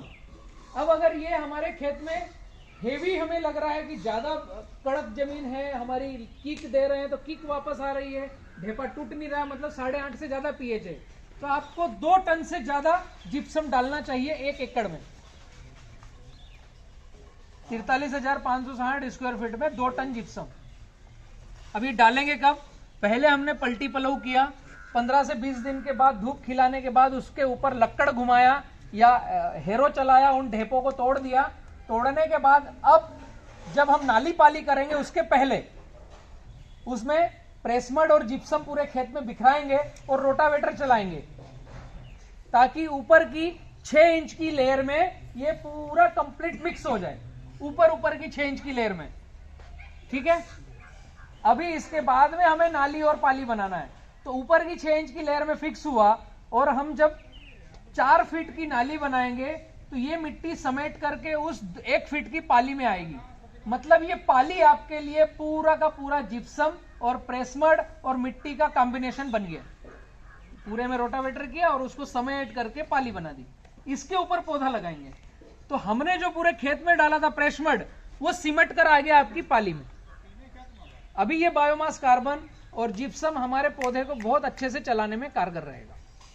ऐसे शुरुआत होती है पौधा प्लांटेशन करने की। अभी पौधा लगाते समय क्या करना चाहिए, मार्किंग करना है, हमें पानी देना है, पहले पानी देना है, जमीन को भिगोना है, और जो हमने मार्किंग किया है वहां पर पौध प्लांटेशन करना है। तो मार्किंग करते समय यहाँ पर कैसा पौधा लगाते हैं, आप कैसा लगाते हैं पौधा? हमने तो वही लगाया था जैसे वो कीचड़ बना के। अच्छा, आपने तो वीडियो देख ही लिया, बहुत अच्छी बात है। कीचड़ बना के लगा रहे हैं। तो जैसे हम गेती या कुदावले से गड्ढा करते हैं जहां मार्किंग किया है, तो गेती डाली तो मिट्टी नहीं निकालना है, केवल गेती डालना है और गेती वापस बाहर खींचना है, ढीली हो जाए केवल जमीन को ढीली करना है। हमने एक पंच किया और निकाल दिया बस। अभी वो जो मिट्टी है उस मिट्टी में यहाँ पर जो हमने मार्किंग किया, यहाँ गेती का पंच किया है 6-7 इंच का, इस मिट्टी में हमें 500 ml पानी डालना है इसमें, और इसको मथना है, कीचड़ बनाना है। 2 दिन पहले गड्ढा करके नहीं रखना है। पौधा आ गया है, 4 दिन हो गए, लेकिन हम 3 दिन बाद लगाएंगे, तो उसको आधी धूप आधी छांव में रखो, पेड़ के नीचे पानी देते रहो, पौधे का कुछ बिगड़ता नहीं है। लेकिन जिस दिन हम पौध लगा रहे हैं उसी दिन 2 व्यक्ति आगे पंच करते जाएंगे, पीछे से एक आदमी उसमें पानी डालते जाएगा, आधा लीटर 1 लीटर, और तीसरे नंबर पे आदमी जो आएगा वो पौध लगाएगा। तो जब पानी डाल के गए तो उसको कीचड़ बनाना है, मथना है, कीचड़ बनाना है। या तो ट्रे में पौधा आता है या थैली में पौधा आता है। तो थैली में जो पौधा आता है उसको गोल ऐसा राउंड घुमाना है, ताकि वो थैली और मिट्टी एक दूसरे को छोड़ दे। ऐसे गोल घुमाना है, राउंड, गोल राउंड घुमाने के बाद उस थैली को करना है उल्टी, और ऐसे 2 उंगलियों के बीच में उस पौधे का तना, और धीरे से थैली खींच कर निकालना है। तो ये जो बॉल है ये बिखरेगा नहीं। अगर ये बॉल बिखर गया तो आपके खेत में मामा भांजे दिखेंगे। जो पौधे का बॉल बिखरा वो पौधा धीमे धीमे चलेगा, क्योंकि उसकी जड़ें खुली हो गई, उसने हवा ज्यादा ले ली। वो फिर ऐसा लगेगा कि एक पौधा इतना बड़ा है, एक पौधा इतना बड़ा है। हम बोलेंगे ये जिस कंपनी वाले ने पौधा दिया ये गंदा आदमी है। पौधे में वेरिएशन है। वो होता यहां से कि ये बॉल बिखर गया, उससे ये धीमे धीमे चलेगा। और जो ट्रे आई है उसको, ट्रे को, पौधे को खींचना नहीं है, ट्रे को तोड़ना है। वो यूज एंड थ्रू ट्रे आएगी, ऐसे नाखून लगाए ट्रे टूट जाएगी, और पौधा उठाना है। अभी क्या हुआ, हमने पंच किया, पानी डाला, कीचड़ बनाया, और ये पौधा उठाया और कीचड़ हटा करके पौधा रखना है और कीचड़ छोड़ना है। ये पद्धति है पौध लगाने की। दूसरी पद्धति है कि गेती डाली, मिट्टी निकाल दी, एक दिन पड़ा रहा, वो सूख रहा है, उसकी जो मिट्टी के कॉर्नर थे वो सूख कर कड़क हो गए हैं, इधर ट्रे आई है, हम उसको पौधे को खींच के निकाल रहे हैं। तो ऐसा पहले खींचने के लिए तो इसको मुट्ठी को दबाना पड़ेगा, ये दबाएंगे तो यहाँ से पिचकेगा, पिचकने के बाद जब खींचेंगे तो आधा मीडिया वहां रुकेगा। जिस पौधे की कभी कभी क्या होता है, जिस भी कंपनी से बुकिंग करी है आगे पीछे होता है थोड़ा सा, एक आध सप्ताह, तो वो पौधे में जड़ नहीं बनी और पौधा आ गया, अभी खींचने में आधा बोल वहीं रह जाएगा, तो वो पौधा आपके यहाँ धीमे चलेगा। अभी ऐसा उठाया कीचड़ यहाँ पर रखा, तो वो 2 दिन पहले के नक्के एक तो सूखे हुए, फिर उसके ऊपर मिट्टी लगाकर दबा रहे हैं। टाइट होना चाहिए ना, पौधा अच्छा लगना चाहिए, तो गिरने ना पाए।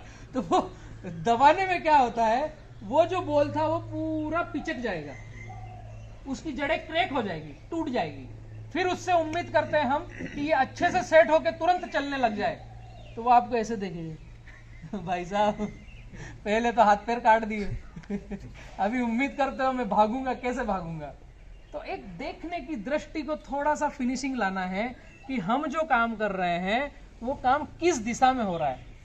तो कीचड़ बनाना है स्मूथली, कीचड़ हटाया, पौधा रखा, कीचड़ छोड़ दिया, पूरा हाथ से ऐसे लेपन कर दिया, बस इस तरीके से पौधा लगाया तो 100 पौधे लगाओगे, 100 के 100 पौधे जिएंगे, एक पौधा मर नहीं आएगी। ये बहुत इंपॉर्टेंट बात है।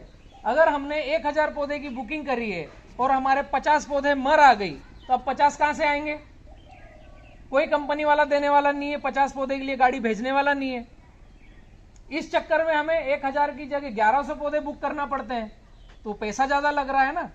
दान पुण्य में कहीं देंगे तो हर काम में आएगा, और वो तो ये एक एरर है। पौधे लगाने की विधि ये होना चाहिए। दूसरा, जब हम पौधा लगा चुके हैं तो उस पौधे को नर्सरी से जो मीडिया आया है, लैब से, और हमारे खेत की मिट्टी है, उन दोनों के मिलने के बाद फंगस नहीं आना चाहिए।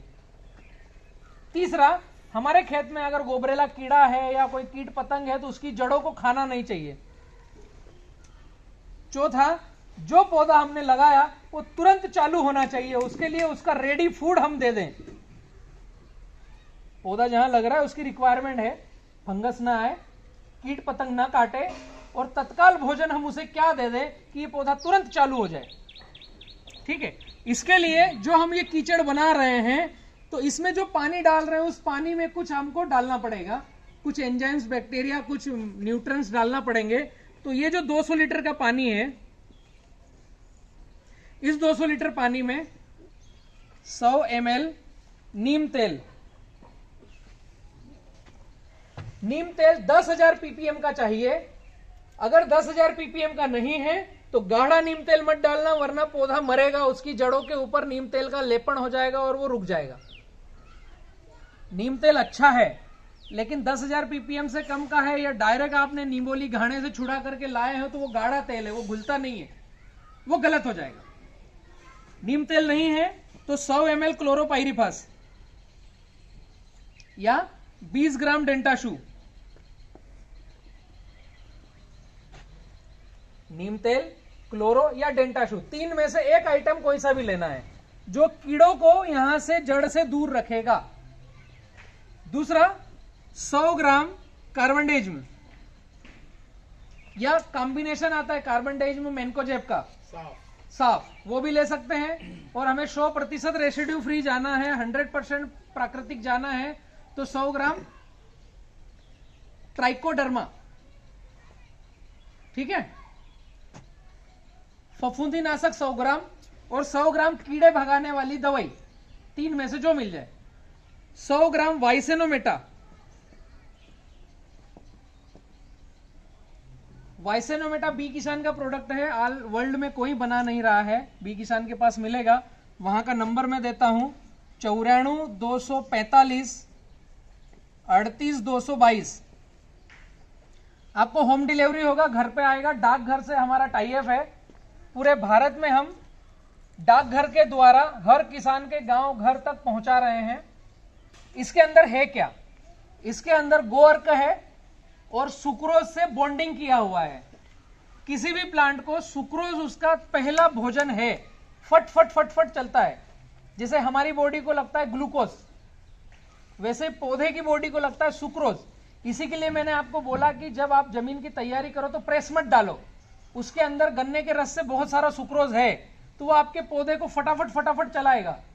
मतलब सुक्रोज के अंदर हम सीधा पौधा रख सकते हैं, उससे पौधे की जड़ें गलन खराब कुछ नहीं होगी। कोई सी टिश्यू कल्चर आपने विजिट किया है किसी ने? टिश्यू कल्चर कंपनी जब पौधा बनाती है तो बोतल के अंदर सुक्रोज रखती है और सुक्रोज में ही पौधा रखती है। केला हो या कोई सा भी अनार हो या नींबू हो या कोई सा पौधा हो, टिश्यू कल्चर में पौधा बनेगा तो सुक्रोज के अंदर ही रखेंगे और वो जिएगा। बोतल के अंदर टेस्ट ट्यूब बेबी, सुक्रोज से ही पौधा तैयार किया जाता है। तो जब लेब में पौधा सुक्रोज खा पी करके आ रहा है और जब हमने खेत में लगाया और उस समय कीचड़ में पहला भोजन हमने सुक्रोज दिया, तो वो उसको एनर्जी मिलेगी, उसको उसके घर जैसी फीलिंग आएगी और फट चलेगा। तो ये जो कीचड़ बनाएंगे इसमें क्या देना है? 100 ml कीड़े भगाने वाली, 100 ग्राम फफूंदी नाशक और 100 ग्राम भोजन। तो भोजन वाइसेनोमेटा के माध्यम से दे सकते हैं, जो बी किसान से आप मंगवा सकते हो। ये प्रोग्राम किया। सुक्रोज का रेट 500 ग्राम 500 रुपए का आता है और 16 रुपए कोरियर चार्जेस लगेंगे। सर कितने दिन में आएगा ऑनलाइन करने पर? ये अगर आप साधारण डाक व्यवस्था से बुला रहे हो तो 10 दिन लगेंगे, और आप अगर स्पीड कोरियर से बुला रहे हो तो 5 से 6 दिन में आएगा। स्पीड कोरियर का खर्चा ज्यादा बैठेगा? हाँ, वो एक्स्ट्रा लगेगा थोड़ा सा। 1 केजी का 500 ग्राम का 16 रुपए। वाइसिनोमेटा 1 किलो मंगाया था, पूछा था चाहे जितना मंगाओ उतना ही बढ़ता जाएगा। मतलब ये नहीं ज्यादा मंगाओ तो कम कोरियर करो। तो कोरियर तो अब वो डाकघर वाले ले रहे हैं ना। नहीं, जैसे मान लीजिए 1 किलो का 32 है, हाँ, अगर 2 किलो लेंगे तो एक्चुअल आप टोटल वहाँ काउंटिंग करोगे, आप यहाँ आपके नजदीकी डाकघर में जाओगे कि हमें कुछ कोरियर करना है तो 1 किलो का 68 रुपए लगता है। हाँ, हम किसान से 50% ले रहे हैं, 32 रुपए ले रहे हैं। नहीं, उसका हम ये नहीं पूछ रहे हैं, हम हाँ। पूछ रहे हैं जैसे ज्यादा मात्रा में मंगाएंगे, जैसे चाहे थोड़ा मंगाओ चाहे ज्यादा मंगाओ, पैसा उतना ही ले। पाउच उतनी है ना, 500 ग्राम की पाउच है, आपने 10 किलो मंगाया तो 20 पाउच आई, हाँ, तो वहां पर काउंटिंग तो उतना ही बढ़ेगा ना, वही बढ़ जाएगा। वही बढ़ जाएगा। वो आपके मेरे हाथ में नहीं है, वो डाकघर के हाथ में है। कुछ एक 5 मिनट का ब्रेक लेना है क्या? हाँ। है, आप होकर के आओ, फिर ठंडा गर्म करना है, कुछ सुसु चिच्ची करना है, कुछ नहीं, कंटिन्यू रखें, पानी पीना। 120 किलोमीटर जाना है। चलो ये बाहर आती पानी आप पी ले। ठीक है, इसको कंटिन्यू करते हैं अपन। पौधा लगाने की विधि समझ में आया आपको। इसके बाद का जो 45 दिन है वो अगर हमने सही से लाइन क्योर करी, यहीं से पौधे का जेनेटिक कैरेक्टर हमें इंप्रेस करना है, जीन इंप्रेस करना है, और पौधे की नींव यहीं से रखी जाएगी। तो हमें इसको 5-5 दिन के अंतराल पर 5 ड्रेंचिंग करना है कम से कम, तो पौधा फट बढ़ना चालू रहे। पौधा लगाने के बाद, पौधा हमने जिस दिन लगाया उस दिन हमने कीचड़ बना के लगाया है। पौधा लगाने के दूसरे दिन पहली ड्रेंचिंग है, दूसरे दिन पहली ड्रेंचिंग, 200 लीटर पानी, 10 किलो ताजा गोबर। दूसरे दिन पहली ड्रेंचिंग, 200 लीटर पानी में 10 किलो ताजा गोबर। किसी भी गाय भैंस बकरी का चलेगा, जो आपके पास अवेलेबल प्राणी हो, ठीक है। अगर हम गर्मी में लगा रहे हैं तो इसको 20 किलो करना है, और हम अगर बारिश में लगाए हैं तो 10 किलो रखना है। ये फर्क आएगा। 2 किलो गुड़, 2 किलो गुड़ और 100 ग्राम वाइसेनोमेटा। तो ये 2 किलो गुड़ को भी ये सुक्रोज अपने इसमें लेकर के प्रभावित करके सुक्रोज के एंजाइम उसमें रहेंगे, तो ज्यादा से ज्यादा पौधे को भोजन मिलेगा। और गोबर हमने इसलिए डाला कि बैक्टीरिया कॉलोनी वहां डेवलप होगी, तो एंजाइम के कारण वो जड़ों को फटाफट डेवलप करके तीसरे चौथे दिन 5वें दिन जड़ बाहर आएगी और पौधा चल पड़ेगा। इस विधि से गए तो अब ये ड्रेंचिंग कहां देना है? सीधे पौधे के तने पर, जड़ में 200 ml प्रति पौधा ये ध्यान रखना है हमें, ये देना कहाँ है, ये देना है सीधे जड़ में, ताकि यहां पर ये गोबर का कीचड़ कीचड़ दिखे, तो ये कृत्रिम आच्छादन हो जाएगा। गोबर का रसा तो नीचे चले जाएगा, लेकिन गोबर की जो वो छाल पत्ती जो रहेगा वो वहां पर बायोमास आच्छादन का काम करेगा और सूर्य की रोशनी सीधी नीचे नहीं जाएगी, तो यहाँ बैक्टीरियल कॉलोनी बनना चालू हो जाएगी पहले दिन से। गोबर ताजा चलेगा? ताजा ही चाहिए, हाँ ताजा ही चाहिए, चलेगा नहीं वही चाहिए। दूसरी ड्रेंचिंग 5वें दिन, दूसरी ड्रेंचिंग 5वें दिन 3 kg 19-19, 3 kg 19-19, 5 किलो ताजा गोबर,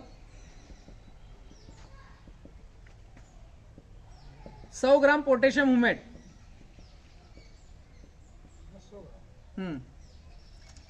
ह्यूमिक एसिड में आता है पोटेशियम ह्यूमेट, अगर यहां पर लेना है तो पोटेशियम ह्यूमेट कंटेंट बताओ। सिंपल ह्यूमिक एसिड नहीं लेना है, जो डायरेक्ट इंपोर्ट होता है वो पोटेशियम ह्यूमेट कहलाता है, बाद में फिर उसे डाइल्यूट करके आता है, उसको नहीं लेना है, केवल पोटेशियम ह्यूमेट लेना है। ये 3 चीजों का मिश्रण 200 लीटर पानी और पौधे की बाहर की रिंग, यहां पर ड्रेंचिंग करना है, जड़ में ड्रेंचिंग नहीं करना है, पौधे के तने से दूर। समझ में आया? पौधा यहां पर है, हम ड्रेंचिंग यहां कर रहे हैं 5 इंच दूर, 200 ml प्रति पौध। 10वें दिन तीसरी ड्रेंचिंग, 10वें दिन तीसरी ड्रेंचिंग 200 लीटर पानी, 1 किलो सल्फर WDG 80%, 90% होगा वो भी चलेगा। Sulphur WDG 1 kilo, calcium nitrate 1 kilo, 100 gram potassium humate, 1 kilo sulphur WDG, 1 kilo calcium nitrate, 100 gram potassium humate. अभी इस ड्रेंचिंग के बारे में बहुत सारे द्वंद्व है, किताबी ज्ञान से जाएंगे, जो BSc एग्रीकल्चर है, जो PhD होल्डर है, पहले सिरे से बोलेंगे ये बलराम को कुछ आता नहीं, ये गवार आदमी है, सल्फर कैल्शियम मिला नहीं सकते, गड़बड़ होता है, ये किताबी ज्ञान में लिखा हुआ है। लेकिन मैंने मेरे खेतों में जो किया है इससे बहुत प्रीमियम रिजल्ट आता है। इसके अलावा कोई ऐसी ड्रेंचिंग नहीं है जिससे रिजल्ट फटाक से आए। और इसी का सिक्के का दूसरा पहलू है, जो मैंने आपको बोला, जिप्सम खेत में डालना है, जिप्सम के अंदर केवल सल्फर और कैल्शियम ही है और दोनों इकट्ठे हैं। फिर भी किताबी ज्ञान बोलता है कि सल्फर कैल्शियम इकट्ठा नहीं करना है, और जिप्सम में केवल सल्फर और कैल्शियम और मिट्टी होता है। तो ये द्वंद्व हमेशा रहेंगे मेरी कार्यशाला में और किताबी ज्ञान की कार्यशाला में। ये ड्रेंचिंग का सबसे प्रीमियम रिजल्ट आता है। इसके आगे बढ़ेंगे तो चौथी ड्रेंचिंग 15वें दिन 5 kilo 19-19, 50 gram potassium sulphate, potassium fulvate, sulphate बोल रहा था, 50 gram potassium fulvate, 5 kilo 19-19, 200 litre पानी में। ये बाद की जितनी ड्रेंचिंग है बाहर करना है, यहां पर पौधे से 5 इंच दूर, सीधे जड़ में करोगे पौधा जल जाएगा।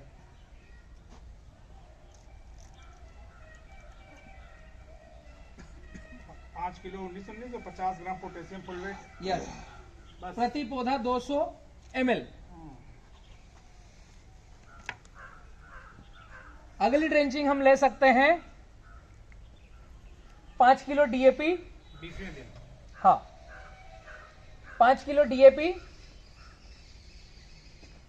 3 किलो पोटास, 5 किलो यूरिया,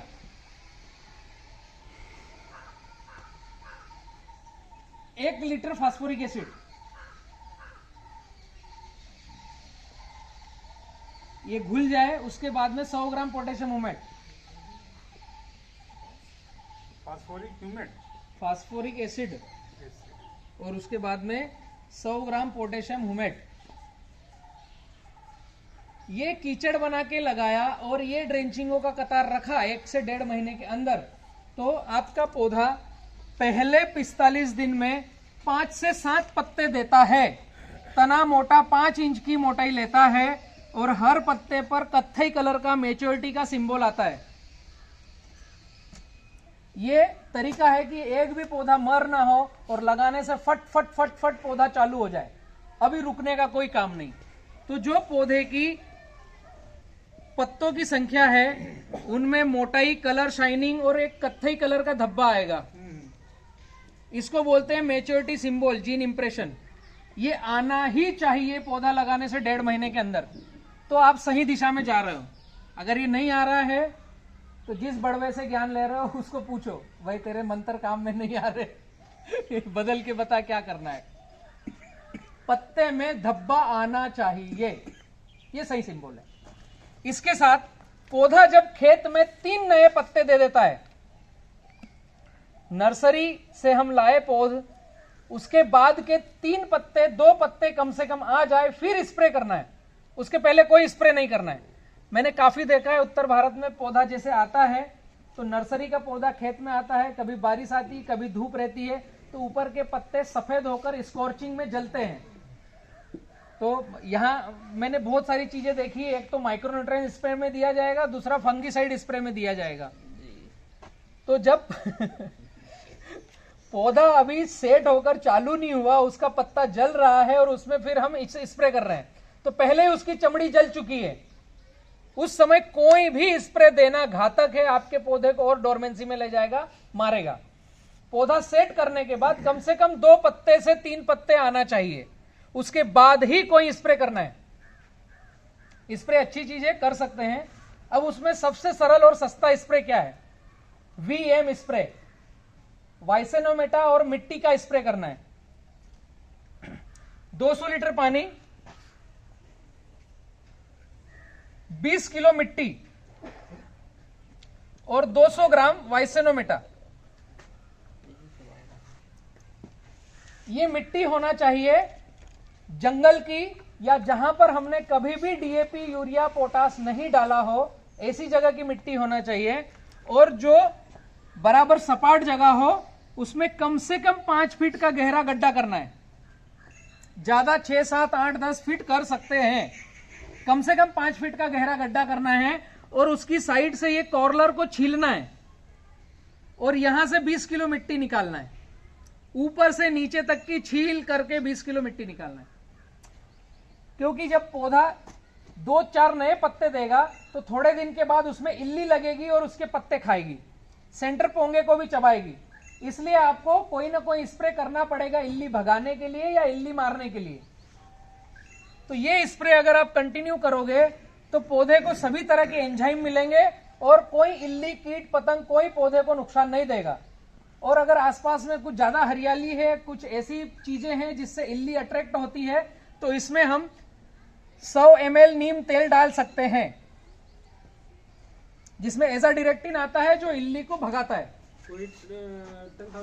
हाँ, 10,000 ppm, इससे कम वाला तो यूज करो मत, वही यूज करना है। स्प्रे इसको कितनी ही बार कर सकते हैं, कोई दिक्कत नहीं है।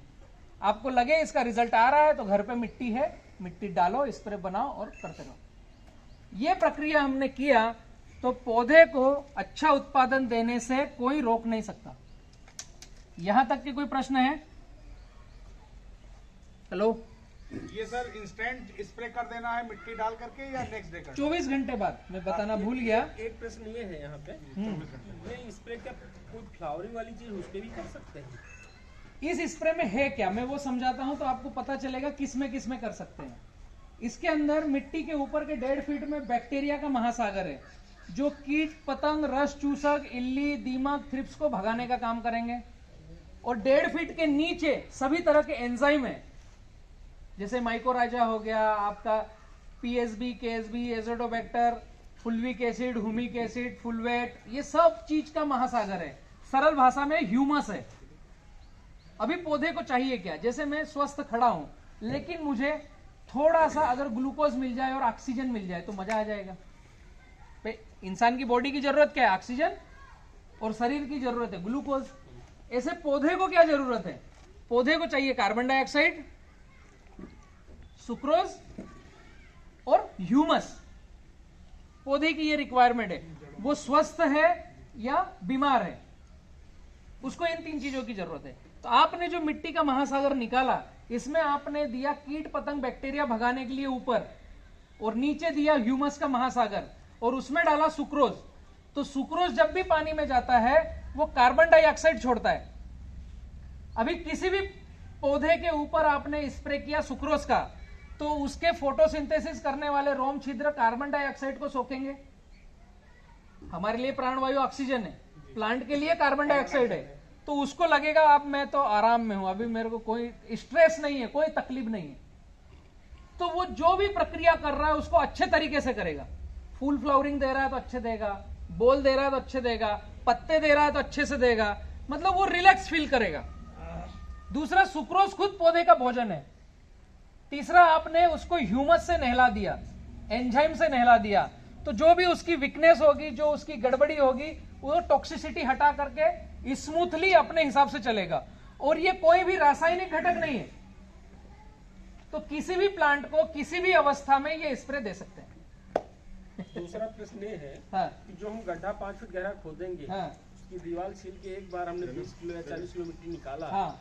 दोबारा क्या उसी गड्ढे पर छील के हाँ, निकाल सकते ये हैं? मैं बता नहीं पाया था। उस गड्ढे के ऊपर आपको ढककर रखना है टाट। जब आपने मिट्टी निकाल लिया तो उसके ऊपर टाट का बोरा ढक दो और वहां पर कुछ पत्थर वगैरह रख दो ताकि कोई गिरे ना उसमें, लेकिन ज्यादा अंदर बाहर हवा का आवागमन ना हो, क्योंकि वो साइड की कॉर्नर सूखेगी और वो एंजाइम बैक्टीरिया अंदर भग जाएंगे। ये आपका अच्छा क्वेश्चन है, वो मैं बतला नहीं पाया था। ठीक है, आगे कंटिन्यू करता हूं मैं। केला हमने जमीन की तैयारी करी, प्लांटेशन किया और 1 से 1.5 महीने 2 महीने का उसका ट्रीटमेंट भी ले लिया। अब इसके आगे माल कटने तक हर किसान के जेब में जो बजट हो उसके हिसाब से खाद डालो। ठीक है, एक विधि में बतलाना भूल गया था, क्लाइमेट कंट्रोल। बाउंड्री मैंने आपको बतला दी कि बाउंड्री पर आपको नेपियर घास लगाना है 2.5 फीट पर, लेकिन खेत के अंदर भी आपको क्लाइमेट कंट्रोल करना पड़ेगा। जो प्लांट है आपके, ये जो प्लांट लगे हैं 5 बाय 9 पर, इसके ठीक पौधे से 4.5 फीट और इस पौधे से 4.5 फीट यहां पर लगाना है नेपियर घास। मतलब आपके 5000 पौधे हैं तो 5000 नेपियर घास के पौधे भी चाहिए। 9 फीट पर पौधा है तो 4.5 फीट इधर, 4.5 फीट इधर नेपियर घास लगानी। ठीक है, ये जब पौधा दिसंबर 15 से ठंडी में आएगा तो पौधे की ये हाइट रहेगी, नेपियर घास की ये हाइट रहेगी। तो आपके खेत में ठंडी अंदर बाहर नहीं होगी और पौधा स्मूथली चलेगा। जो अभी हमारे खेत में दिखा पत्ता सूखा हुआ, ऐसे प्लॉट में नेपियर घास वाले में नेचुरल पत्ता सूखेगा, ठंडी से पत्ता नहीं सूखेगा, क्योंकि ये उसको स्वेटर पहना दी। यहां पर नेपियर आ गई, यहां पर आ गई, यहां पर आ गई, यहां पर आ गई, तो ये जो पौधे इसके चारों तरफ नेपियर आ गई और बाउंड्री पर नेपियर आ गई, तो अंदर का क्लाइमेट कंट्रोल होगा। 28 से 32 डिग्री, ठंड ज्यादा है तो ठंड कम होगी, धूप ज्यादा है तो धूप कम होगी। और जो आर्द्रता है, जो हम पानी चला रहे हैं, नेपियर के पत्ते और केले के पत्ते में वो आर्द्रता वहीं की वहीं बनी रहेगी, तो 60% ह्यूमिडिटी रहेगी। ये सबसे सही तरीका है क्लाइमेट कंट्रोल करने का। इसके बाद में अब मेन 1-2 चीज बची है, आपको जल्दी भगाना था। तो रटून रखना कब है और बंच मैनेजमेंट, ये 2 चीज मोस्ट इंपॉर्टेंट है। मैं कोशिश करूंगा जल्दी खत्म करने की। पौधा हमने लगाया 1 अगस्त को, उदाहरण के लिए, तो अगस्त, सितंबर, अक्टूबर, नवंबर, दिसंबर, जनवरी में 6 महीने होंगे, फरवरी में 7 महीने होंगे। तो उत्तर भारत में आपको 1 महीना तो जीरो करना है, आता ही नहीं आपके देश में, है ना। तो फरवरी में 7 महीने हुए, लेकिन गिनना है आपको 6 महीने, क्योंकि ठंडी में डोरमेंसी में जाएगा, प्लांट रुकेगा। तो जब ये पौधा बड़ा हो रहा है तो पौधे की चलने की अवस्था कैसे होनी चाहिए और उसको ध्यान क्या रखना है और नया बेबी कब रखें, इसके कुछ थंब रूल है, कुछ फिक्स नियम है। उस नियम के तहत ही आगे बढ़ेंगे, वरना रुकेंगे। तो पौधा चलेगा कैसे, उसने चलना चाहिए इस तरीके से। भैया के खेत में जो हमें दिखा, नीचे का टखना मोटा और आगे यू शेप, वी शेप उल्टा। अगर पौधा सीधा चल रहा है तो गड़बड़ है। यहां का टखना चौड़ा होना चाहिए नीचे का, तो हमारा पौधा सही दिशा में जा रहा है। और नीचे छोटी सी गुठली आती है जहां से जड़ फेंकता है, तो हमें इतनी दूर पर मिट्टी लगाना है, बस इससे ज्यादा मिट्टी नहीं लगाना है। सबसे नीचे बॉटम में जो टखना आता है केवल उतना ही मिट्टी लगाना है, पूरे प्लांट को मिट्टी लगाने की आवश्यकता नहीं। अभी पौधा सही चल रहा है, हमें क्या ऑब्जर्वेशन करना है, हमने खेती करी है तो ध्यान क्या रखना है, उसके लिए कुछ 3-4 बातें हैं। टखने के ऊपर तने की मोटाई हर महीने 5 इंच की बढ़ना चाहिए। जब पौधा बड़ा हो रहा है तो आपको यह ध्यान रखना है कि जब पौध हमने प्लांटेशन किया तो उसकी रिंग हम नापते चलें। 1 महीने में 5 इंच तने की मोटाई बढ़ना चाहिए, 5 नए पत्ते आना चाहिए। पौधा जो बढ़ रहा है 1 महीने में 5 नए पत्ते आना चाहिए। एक पत्ते से दूसरे पत्ते की दूरी ये जो रहेगी ये 5 इंच की कम से कम रहना चाहिए।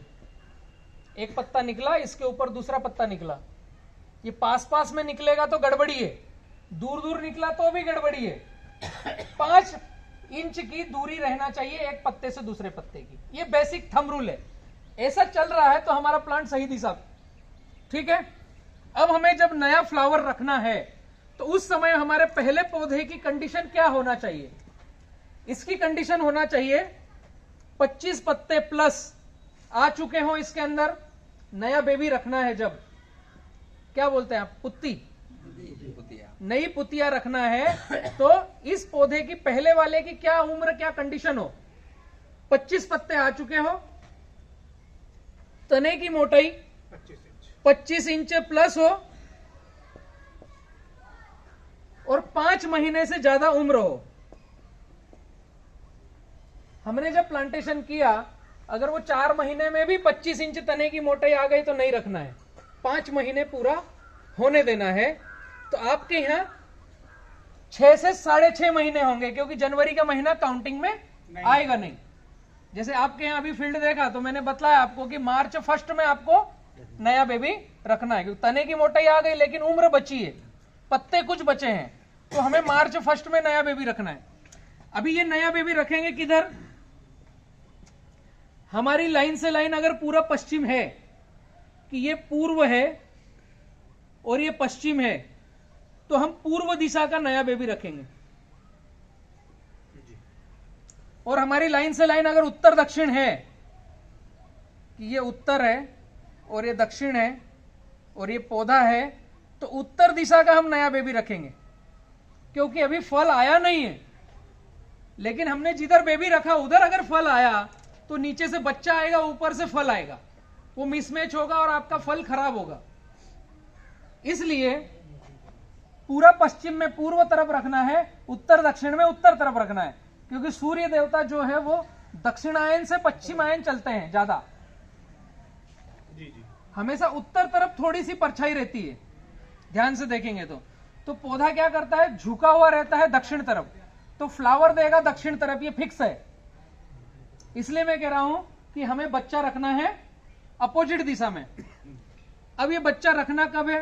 मोटा मोटा उत्तर भारत में 6 महीने के बाद, सरल भाषा में, जिसके तने की मोटाई 25 इंच से ऊपर हो गई, 25 पत्ते आ गए, 6 महीने के बाद हम बेबी रखेंगे। तो अभी इसका फ्लावर आया नहीं है, लेकिन हमने 6 महीने के बाद रख लिया। जैसे आपके यहाँ मार्च में हम रखेंगे तो फ्लावर आने में और 2 महीने बाकी रहेंगे, तो मार्च पूरा लेगा, अप्रैल पूरा लेगा फ्लावर आने में, मई में आपके यहाँ फ्लावर आ जाएगा निश्चित है। तो जब यहाँ फ्लावर आएगा तो ये पौधे की उम्र ऑलरेडी 3 महीने की हो चुकी होगी, मतलब हमारे घुटने तक का आ जाएगा। और जब ये बंच भरण करेगा, जिस दिन फ्लावर आया उसके 100 दिन के बाद कटेगा। ये 3 से 3.5 महीने में कटन आएगी माल की। केला कोई करता है तो उसको पता है 90 दिन पूरे लगते हैं माल कटने में, भरने में। तो जिस दिन ये आया उस दिन हमारे बच्चे की हाइट कितनी है? 2.5 से 3 महीने की। और जिस दिन इसकी कटन आएगी उस दिन इसकी हाइट हेल्थ रहेगी 5 से 6 महीने की। समझ में आ रहा है पीछे तक? बालकनी वालों को भी टॉकीज फुल भरा हुआ है आज है। हम इस तरीके से ओपन थिएटर चलाते थे हम जब किसान पाठशाला करते थे 2012, 11, 13 में। पूरा टॉकीज फुल और यहाँ पूरा स्क्रीन कई सारे मेरे फेसबुक पर वीडियोस हैं उसके। ये जो पौध है इसका जब हमने बेबी रखा और जिस दिन माल कटा उस दिन ये पत्ते हरे रखेगा, पूरे खेत में क्लाइमेट कंट्रोल करेगा और इस फल को गर्म हवाओं से बचाएगा, क्योंकि ये ऑलरेडी बड़ा हो चुका है। अभी मजेदार बात चालू होगी, ध्यान से समझना है। 968 पौधे 6 महीने तक, 6 महीने बाद फिर हमने 968 पौधे रखे हैं। ये बेबी रख लिया ना 6 महीने के बाद। अभी आपके खेत में पौधे की संख्या 8 दूनी 16, 6 दूनी 12 और 1 13, 9 दूनी 18 और 1। अभी जो किसान 5x5 लगा रहा है उससे भी आपके पौधे ज्यादा हैं। ये एकदम माइक्रो समझने की बात है। 6 महीने के बाद आपके खेत में पौधे डबल है। अब आपको उस हिसाब से फर्टिलिटी करना है, उस हिसाब से ध्यान रखना है, ठीक है। अब जिस दिन ये माल कट रहा है उस दिन इसकी उम्र 6 महीने की है, उस दिन हम तीसरा रखेंगे, नया बेबी। ये जनरेशन में आपको बतला रहा हूं कैसे कब रखना है। 6 महीने के बाद पहला रखा, मोटी मोटी धारणा है हर 6 महीने में नया बेबी रखना है। आया ख्याल में? अब ये साइकिल कैसे बनेगी? इसी साइकिल पर मेरा अगर आप देखोगे YouTube पर वीडियो है, 1227 नंबर का वीडियो है। ओंकारेश्वर पे मेरा 150 एकड़ का प्लॉट है केले का। ओंकारेश्वर ज्योतिर्लिंग आपने सुना होगा, वहां का मैंने पूरा एक 28-30 मिनट का वीडियो डाला है। इसी तरीके से मैं खेती कर रहा हूं। 5वीं कटिंग अभी चल रही है। डुएल बनाना जो मैंने नाम बताया, जिसका फादर ने केला लगाया वो अभी काट रहा है, उसका बच्चा भी काटेगा, वो इसी पैटर्न पर है। किसानों तक ये बातें नहीं गई है तो मैं कोशिश कर रहा हूं भेजने की। ये साइकिल अगर आपको समझ में आ गया तो एक बार आपने दूसरी ले ली तो तीसरी, चौथी, 5वीं फिर आसान है, इजी है। सर जैसे नया पौधा जो है मार्च में रखा गया, ठीक है, तो ये अगले जो है फरवरी मार्च में इसकी हार्वेस्टिंग होगी आराम से। इसमें तो क्लाइमेट होगी, इसमें ठंडा होगा, हाँ। रेट मिलेगा क्या? ऐसा रेट मिलेगा? हाँ, क्या उस उसके- पे मैं आता हूँ क्या बंच उसके मैनेजमेंट प्रोडक्शन पर। में कोई क्लाइमेट का इफेक्ट होगा उस पे? हाँ, क्लाइमेट का इफेक्ट होगा। जब ठंड के पहले फ्लावरिंग आएगी तो उसमें हमें बंच कवर लगाना पड़ेगा और न्यूज़पेपर डालना पड़ेंगे अंदर, ताकि वो केले को ठंडी ना लगे। फल को जैसे हम स्वेटर पहन के बैठे हैं तो हमारे शरीर को ठंड नहीं लग रही, ऐसे जब केले का फ्लावर आ चुका है तो उसमें आपको बंच कवर लगाना है। प्लास्टिक का कवर आता है, उसको ऊपर बांधना है और साइड से न्यूज़पेपर डालना है ताकि उसको ठंडी ना लगे, गर्माहट रहे। 365 दिन केला बिकता है। आप बाहर निकलोगे, ठेले पे जाओगे तो 365 दिन वो ठेले वाला केला कहीं से ना कहीं से लाके बेच रहा है। हम केवल सितंबर से नवंबर तक बेचते हैं उत्तर भारत में, बाकी तो यहां बाहर से आता है। समझ रहे हैं? अभी हमने मार्च में ये रखा तो मार्च, अप्रैल, मई, जून, जुलाई, अगस्त, सितंबर, इसके दौरान फिर फ्लावरिंग आएगी। अक्टूबर, नवंबर, दिसंबर, जनवरी आ गया तो रुक गया, फरवरी में माल कटेगा जो आप बोल रहे हो। तो उस प्रक्रिया में हम बंच कवर लगा करके माल काट सकते हैं। अभी इसको अगर समझे हम तो ये जिस दिन माल कटा उस दिन 6 महीने का तो हो गया। ये अगले 1 से 2 महीने में फ्लावरिंग देगा। ये इसने फ्लावरिंग दी तो अगले 100 से 120 दिन में ये कटिंग पे आएगा। अगर ठंड आई तो 150 दिन लेगा, वरना 100 से 120 दिन में कटेगा। मतलब पहला माल कटा, उसके कितने दिन बाद दूसरी माल कटिंग आएगी आपके खेत में? एटलीस्ट 6 से 8 महीने। अगर ठंडी वाला पॉकेट नहीं मिल रहा है तो 6 महीने में कटिंग आई, ठंडी वाला पॉकेट मिला तो 8 महीने में कटिंग आई। यहीं से हमारी प्रोडक्टिविटी बढ़ेगी और हमारा किसान खर्च आधा होकर के उत्पादन बढ़ेगा। तीसरी कटिंग फिर आपने मार्च में काटा है तो अप्रैल, मई, जून, जुलाई, अगस्त, सितंबर, अक्टूबर, फिर आप वही दिवाली पर और आपके जो छठ प्रीमियम टाइम पर फिर तीसरी कटिंग लोगे। 2 साल में जिनका कभी कभी 1 बार केला कटता है, आप 2 साल में 3 बार केला काटेंगे। समझ रहे हैं? और दूसरा, ठंडी के कारण आगे पीछे हुआ, भाव कम मिला, तो अगला छठ वाला मौसम आपका इंतजार कर रहा है पैसे बनाने के लिए। इसमें मजेदार बात क्या है कि आपको पहली बार पौधे का खर्चा लगा, कम साइकिल वाला पौधा लोगे तो 3 रुपए महंगा आएगा। रेवा प्लस कितने का दे रहे हो आप यहाँ पे? 23.50। 23 रुपए 50 पैसे का। और अगर बी किसान एफपीसी से जुड़ के जा रहे हो तो शायद 1.5 रुपए की सब्सिडी 22 है। रुपए। फार्मर प्रोड्यूस कंपनी में अगर आप जुड़ कर रजिस्ट्रेशन करा रहे हो तो 1.5 रुपए पौधे की सब्सिडी। खैर, ये जब माल कटेगा तो हमें और क्या ध्यान रखना है? जिस दिन ये माल कटा तो पूरे खेत के पत्ते नहीं काटना है और डंडा काटना नहीं है। ये जो साइड का बेबी है, माल कटने के बाद कम से कम 2 से 3 पत्ते रखना है पौधे में, जो नेचुरल पौधे को रिवर्स करेगा। काटना नहीं है। बहुत सारे लोग इसे काट देते हैं, तो इसको हमें नए सिरे से भोजन देना पड़ेगा, और इसको नहीं काटा तो ये पूरा रिवर्स होगा और अपने बच्चे को भोजन देगा। तो पहले में आपने फर्टिलाइजर का अगर बी किसान से शेड्यूल लिया है तो 22 रुपए 50 पैसे का हम आपको फर्टिगेशन का शेड्यूल बताएंगे, रेसिड्यू फ्री का। एक पूरा चार्ट देंगे, एक फ्रेमवर्क देंगे कि किस दिन कितना खाद कब किस मात्रा में डालना है। ये आप मंगवा सकते हो 94 200 57 38 222 बी किसान ऑफिस से। किसी भी कंपनी का पौधा लगाया हो या रेवा का पौधा लगाया हो, ये अभी व्हाट्सएप पर चालू है, अभी कॉलिंग नहीं है। व्हाट्सएप करके आप इससे मंगवा सकते हो। आपके प्लॉट की डिटेल्स भेजिए, एक रजिस्ट्रेशन होगा 999 रुपए का।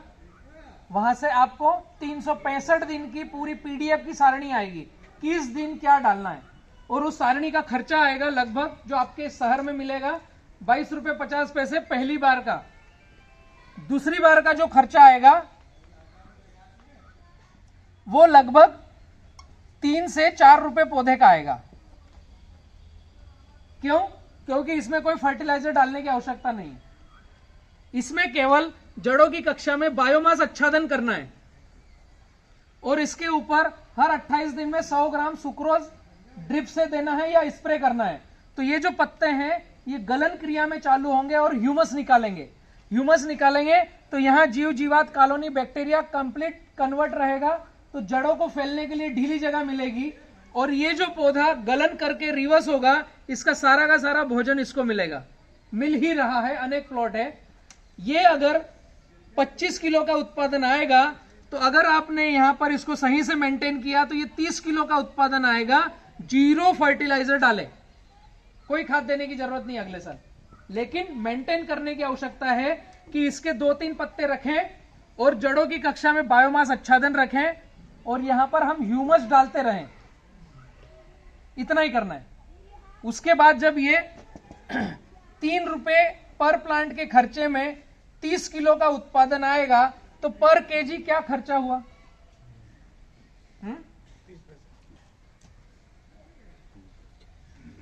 हेलो, सब यहीं पर हैं कि घर पहुंच गए? है यहीं पर। 3/30 10 पैसे पर केजी प्रोडक्शन कास्ट का खर्चा है। बाउंसर जा रहा है। मेरे कई सारे प्लाट ऐसे हैं जहां हम 70-30 फार्मिंग कर रहे हैं, और 10 पैसे से 50 पैसे केजी का प्रोडक्शन कास्ट के खर्चे में हम उत्पादन ले रहे हैं। अभी आपका ये सेकंड आप सीजन में आया और 5 रुपए किलो बिका, तो दिक्कत है आपको? 4 रुपए 90 पैसे पर केजी का प्रॉफिट है। और आपका ये दिवाली पर आया, नवरात्रे पर आया और 15 रुपए किलो बिक रहा है, तो कोई दिक्कत है? ऐसी इंडस्ट्री कोई दुनिया में मुझे दिखा दो कि 50 पैसे प्रोडक्शन कास्ट हो और 15 रुपए का रिटर्न हो। इतना गुना किसी इंडस्ट्री में नहीं है। लेकिन कैलकुलेट फार्मिंग, सही दिशा में आगे बढ़ेंगे तो ये ख्याली पिलाव हो सकते हैं। अगर आप सही से अनुसरण नहीं करेंगे, 100% अनुसरण करेंगे, तो इसके अलावा कोई दुनिया की इंडस्ट्री नहीं है जो इतना पैसा देती हो। और दूसरी मजेदार बात, पूरे भारत में केला साल भर में एक बार लिया जाता है। हम बी किसान ग्रुप के साथ किसान पाठशाला के बैनर के नीचे 6 महीने में एक बार केला ले रहे हैं। इतिहास बन रहा है। ये कई सारे प्लॉट हैं। आप यहाँ एमपी में, यूपी में चालू करो। भैया को मैंने डेटा दिया है, मार्च में ये नया रटून रखेंगे। इनकी अगली फ्लावरिंग आप देखोगे यहाँ पर। सिंपल सी तरीके से हम सिंप्लीफाई एग्रीकल्चर एजुकेशन के तहत बढ़ सकते हैं। एक लास्ट बात बची है, फ्रूट केयर, बंच मैनेजमेंट। वो आखिरी आपको समझना है, फिर आपकी छुट्टी जल्दी जाने वालों की भी ठीक है। फ्रूट केयर अति आवश्यक है, जिससे व्यापारियों को गड़बड़ी नहीं होगी और आपके घर गांव में ही बैठे रहेंगे। जब फ्लावरिंग आती है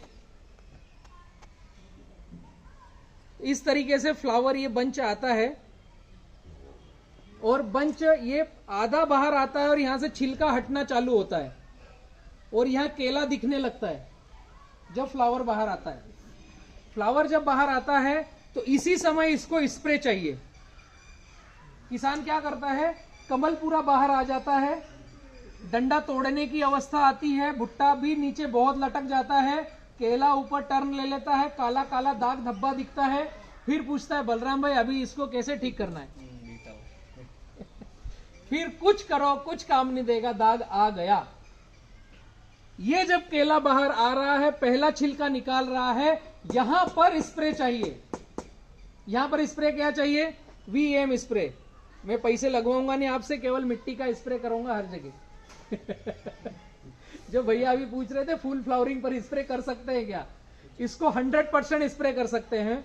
दूसरा, हमें अगर लग रहा है कि हमारे खेतों के आसपास बीटल की समस्या है, बीटल की ज्यादा समस्या है, तो 10 किलो रेती और आधा किलो थीमेट फोरेट जो बदबू करता है, इसको मिक्स करना है पूरा। तो वो रेत पूरी बदबू करने लगेगी।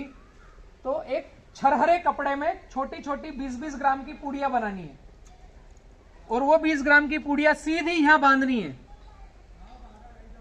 ये बदबू इतना करेगा कि बीटल वहां पर रहेगा नहीं जहां से केला निकल रहा है, क्योंकि यहां केला निकलते समय बीटल इसको खराब करता है। बाद में तो कोई दिक्कत नहीं, हम स्प्रे करके उसको मेंटेन कर लेंगे। एक प्रोग्राम ये है। दूसरा प्रोग्राम है कि तंबाकू डस्ट आपको लाना है और फ्लावरिंग आए उसके 1 महीने पहले पूरे खेत में तने के पास बिखरा देना है और पूरे खेत में डाल देना है तंबाकू डस्ट, ताकि खेत में बीटल हो तो बाहर निकल जाए। दूसरा, फ्लावरिंग आने के पहले एक बड़ा स्प्रे करना है हमें पत्तों में और पूरे बंच के आसपास। 200 लीटर पानी, 10 किलो तंबाकू डस्ट, 200 लीटर पानी, 10 किलो तंबाकू डस्ट। इसको 2 दिन तक रखो, घोल दो, छोड़ दो। इसके अंदर गुड़ डाल सकते हैं आधा लीटर, आधा किलो, या गन्ने का रस डाल सकते हैं 5 लीटर, या सुक्रोज हम वाइसेनोमेटा डाल सकते हैं 200 ग्राम, जो हमारे पास उपलब्धता हो। 2-3 दिन के लिए छोड़ दो, इसको सड़न क्रिया में इसको पड़ने दो। वो जो पानी बचेगा उसको छान करके पूरे खेत के पत्तों पर स्प्रे करो, तो जो बीटल वहां पर होगा पत्तों में घुसा हुआ वो निकल के भग जाएगा। दूसरा विकल्प है कि हम रासायनिक फार्मिंग पर जाएं तो क्लोरोपाइरिफास का स्प्रे करें, तो कोशिश करें कि उसकी जरूरत नहीं है, हम तंबाकू डस्ट के स्प्रे से बचा सकते हैं। दूसरा, यहां पुड़िया रखकर बचा सकते हैं। अब यहां पर हमने जो स्प्रे दिया वो वीएम स्प्रे दिया, इसके साथ में हमें लग रहा है कि मेरे खेत में थ्रिप्स का मारा ज्यादा है, तो इस वीएम स्प्रे में 100 ml नीम तेल डाल सकते हैं 10,000 ppm का। वीएम स्प्रे में क्या है? 200 लीटर पानी, 20 किलो मिट्टी, 200 ग्राम वाइसेनोमेटा। मिट्टी कहां की लेना है? जहां यूरिया डीएपी पोटाश नहीं डाला, 5 फीट गहरा गड्ढा किया, उसमें साइड की कॉर्नर की 20 किलो मिट्टी। ये स्प्रे करना है 7-7 दिन में 5 बार। हेलो, ये आपको काम धंधे पर लगा रहा हूं। जब फ्लावरिंग आएगी तो जब वो फ्लावरिंग का मुहाना निकला उस दिन स्प्रे किया। अगर वो दिन सोमवार का है तो फिर हर सोमवार स्प्रे करना है। जैसे हमारे पास 10,000 बगीचे में पौधे हैं, तो पहली बार हमें 200 पेड़ दिखे तो पहले सोमवार हमने 200 पेड़ को कर दिया, अगले सोमवार गए तो ये पेड़ नीचे तक आ गया, कमल इसका केला दिखने लग गया, लेकिन नए 500 पेड़ फिर दिख गए। तो अगले सोमवार आपको 700 पौधों पर स्प्रे करना है, पुराने भी और नए भी। ठीक है, ये हुआ स्प्रे की प्रक्रिया। 7-7 दिन में 5 बार कम से कम करना है, तो ये 1.5 महीने का समय होता है। उसके बाद आपको कोई स्प्रे करने की आवश्यकता नहीं। शुरुआती चरण में थ्रिप्स, बीटल, कीड़ा पतंग लगेगा। इसके बाद एक महत्वपूर्ण काम आएगा, आपको फ्रूट केयर करना है, उसको केले के पंजे कितने रखना है वो इंपॉर्टेंट बात है। तो ये जो तने की मोटाई है, इसमें केले की संख्या कितनी रखी जाए वो महत्वपूर्ण बात है। यहां जो टखना आता है इसके ऊपर हमें इसकी मोटाई नापना है, और ये जो केले का कमल नीचे तक आया,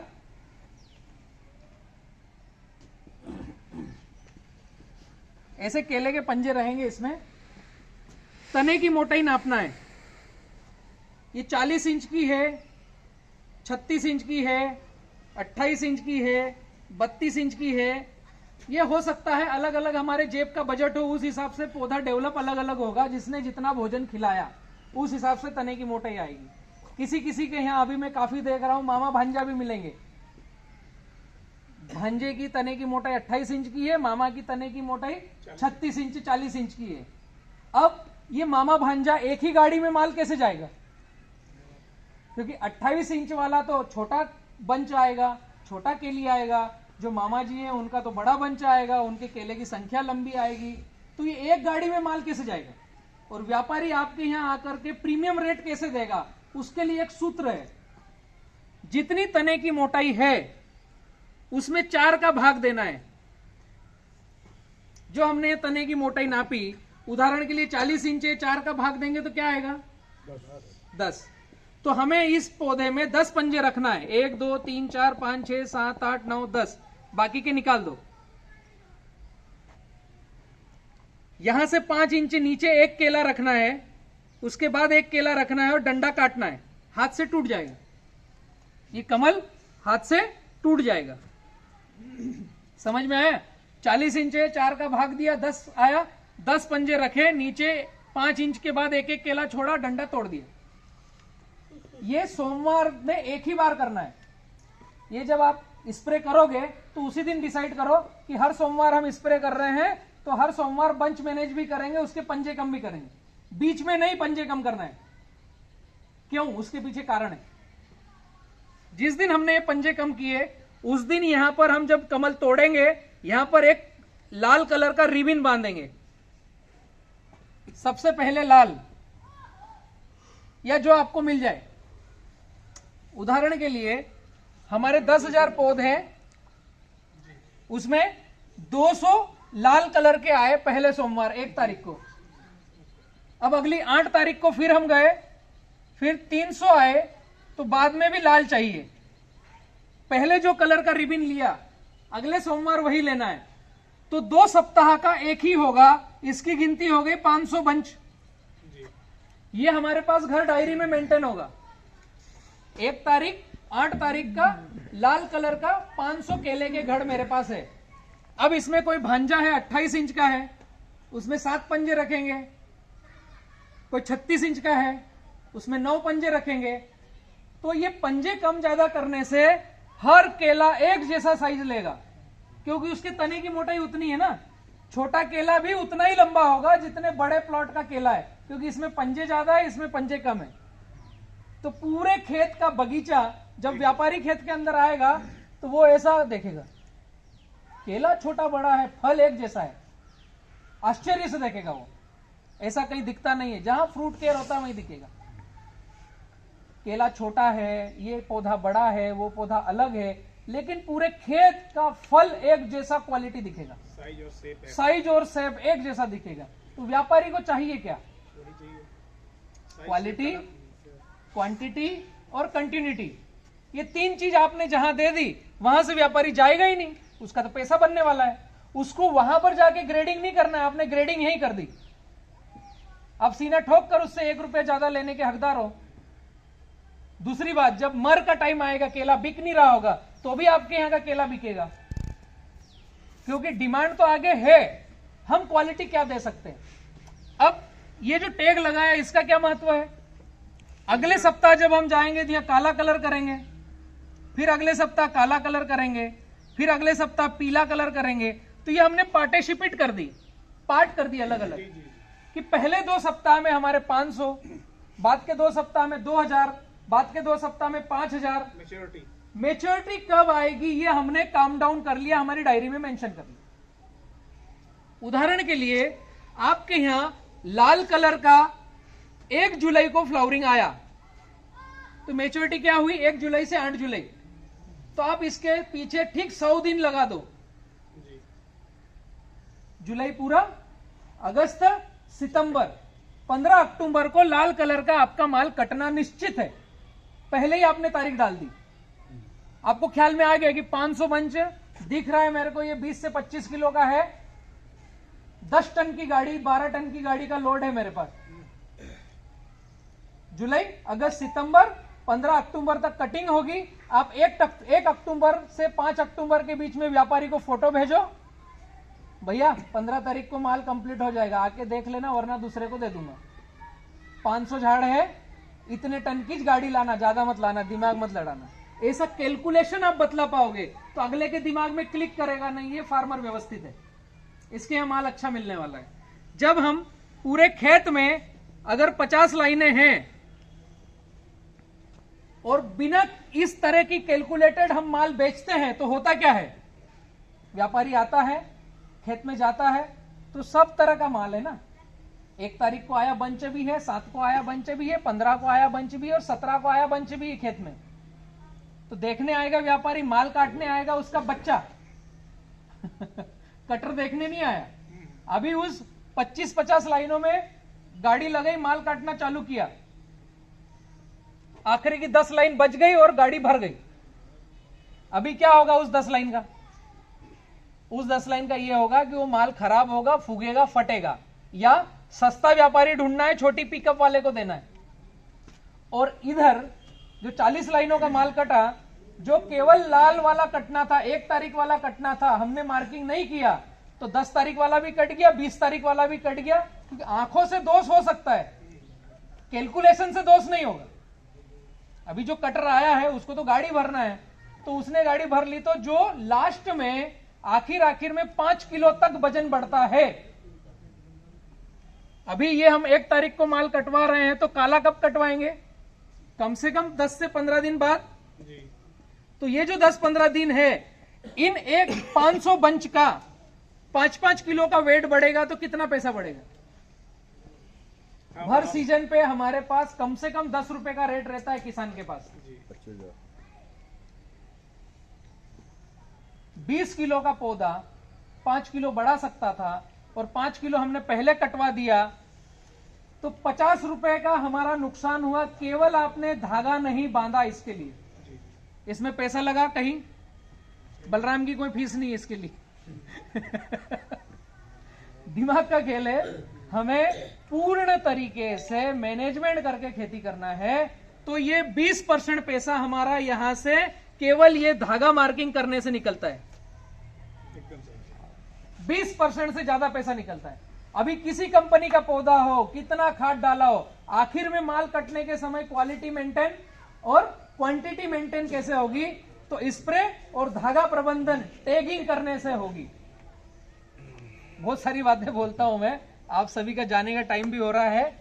बाकी सारे मेरे वीडियो सारे किसान पाठशाला पर मिलेंगे जी। ये रतन जब मैनेजमेंट करेंगे तो कुछ का तना मोटा होगा, कुछ पतले होंगे, कुछ और छोटे होंगे, तो कैसे उसको मेंटेन करें। यस, ये अच्छा प्रश्न है। जब हमारे खेत में मामा भांजा की गिनती ज्यादा है, छोटे और बड़े पौधों की गिनती ज्यादा है, तो छोटे पौधों को थोड़ा सा बड़ा होने दो और बड़े पौधों को फिर बढ़ रहे हैं तो चलने दो। लेकिन छोटे पौधे की संख्या ज्यादा है तो उनको बड़ा होने दो और एक साथ पूरे खेत का रखो, ताकि अगले साल जब रटून आएगी वो एक साथ आएगी। अगर हमने बड़े का पहले रख लिया, छोटे का बाद में रखा, तो अगले साल कटिंग गड़बड़ आएगी। ठीक है, आपको बी किसान से जुड़ना है, कंटिन्यू पौधे लेना है, गाइडलाइन लेना है, तो सिंह साहब है यहाँ के प्रतिनिधि। इनका नंबर है 9754138333। 222। आप इनसे संपर्क कर सकते हैं। और पूरे भारत में हमें क्रॉप डॉक्टर्स चाहिए। मैं आपके माध्यम से बतला दूं कि किसी भी किसान के बच्चे को अगर एग्रीकल्चर फील्ड में जाना है तो हम 90 दिन का कोर्स करा रहे हैं क्रॉप डॉक्टर का। हमारा कोई चार्जेस नहीं है। व्यक्ति आकर वहां आकर 90 दिन रहे हमारे पास सीख सकता है, या वो यहां से ट्रेनिंग ले सकता है डिजिटल। तो भी इस नंबर पर संपर्क करें।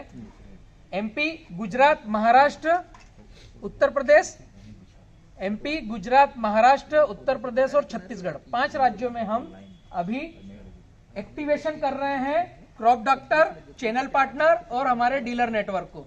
तो ये नंबर से आपको सभी दूर का संपर्क मिलेगा कि बी किसान से कैसे जुड़ा जाए, कहां जुड़ा जाए और बी किसान की व्यवस्था है। ट्रेनिंग करवा रहे हैं, हाँ, वो किस महीने से स्टार्ट करवाते हैं?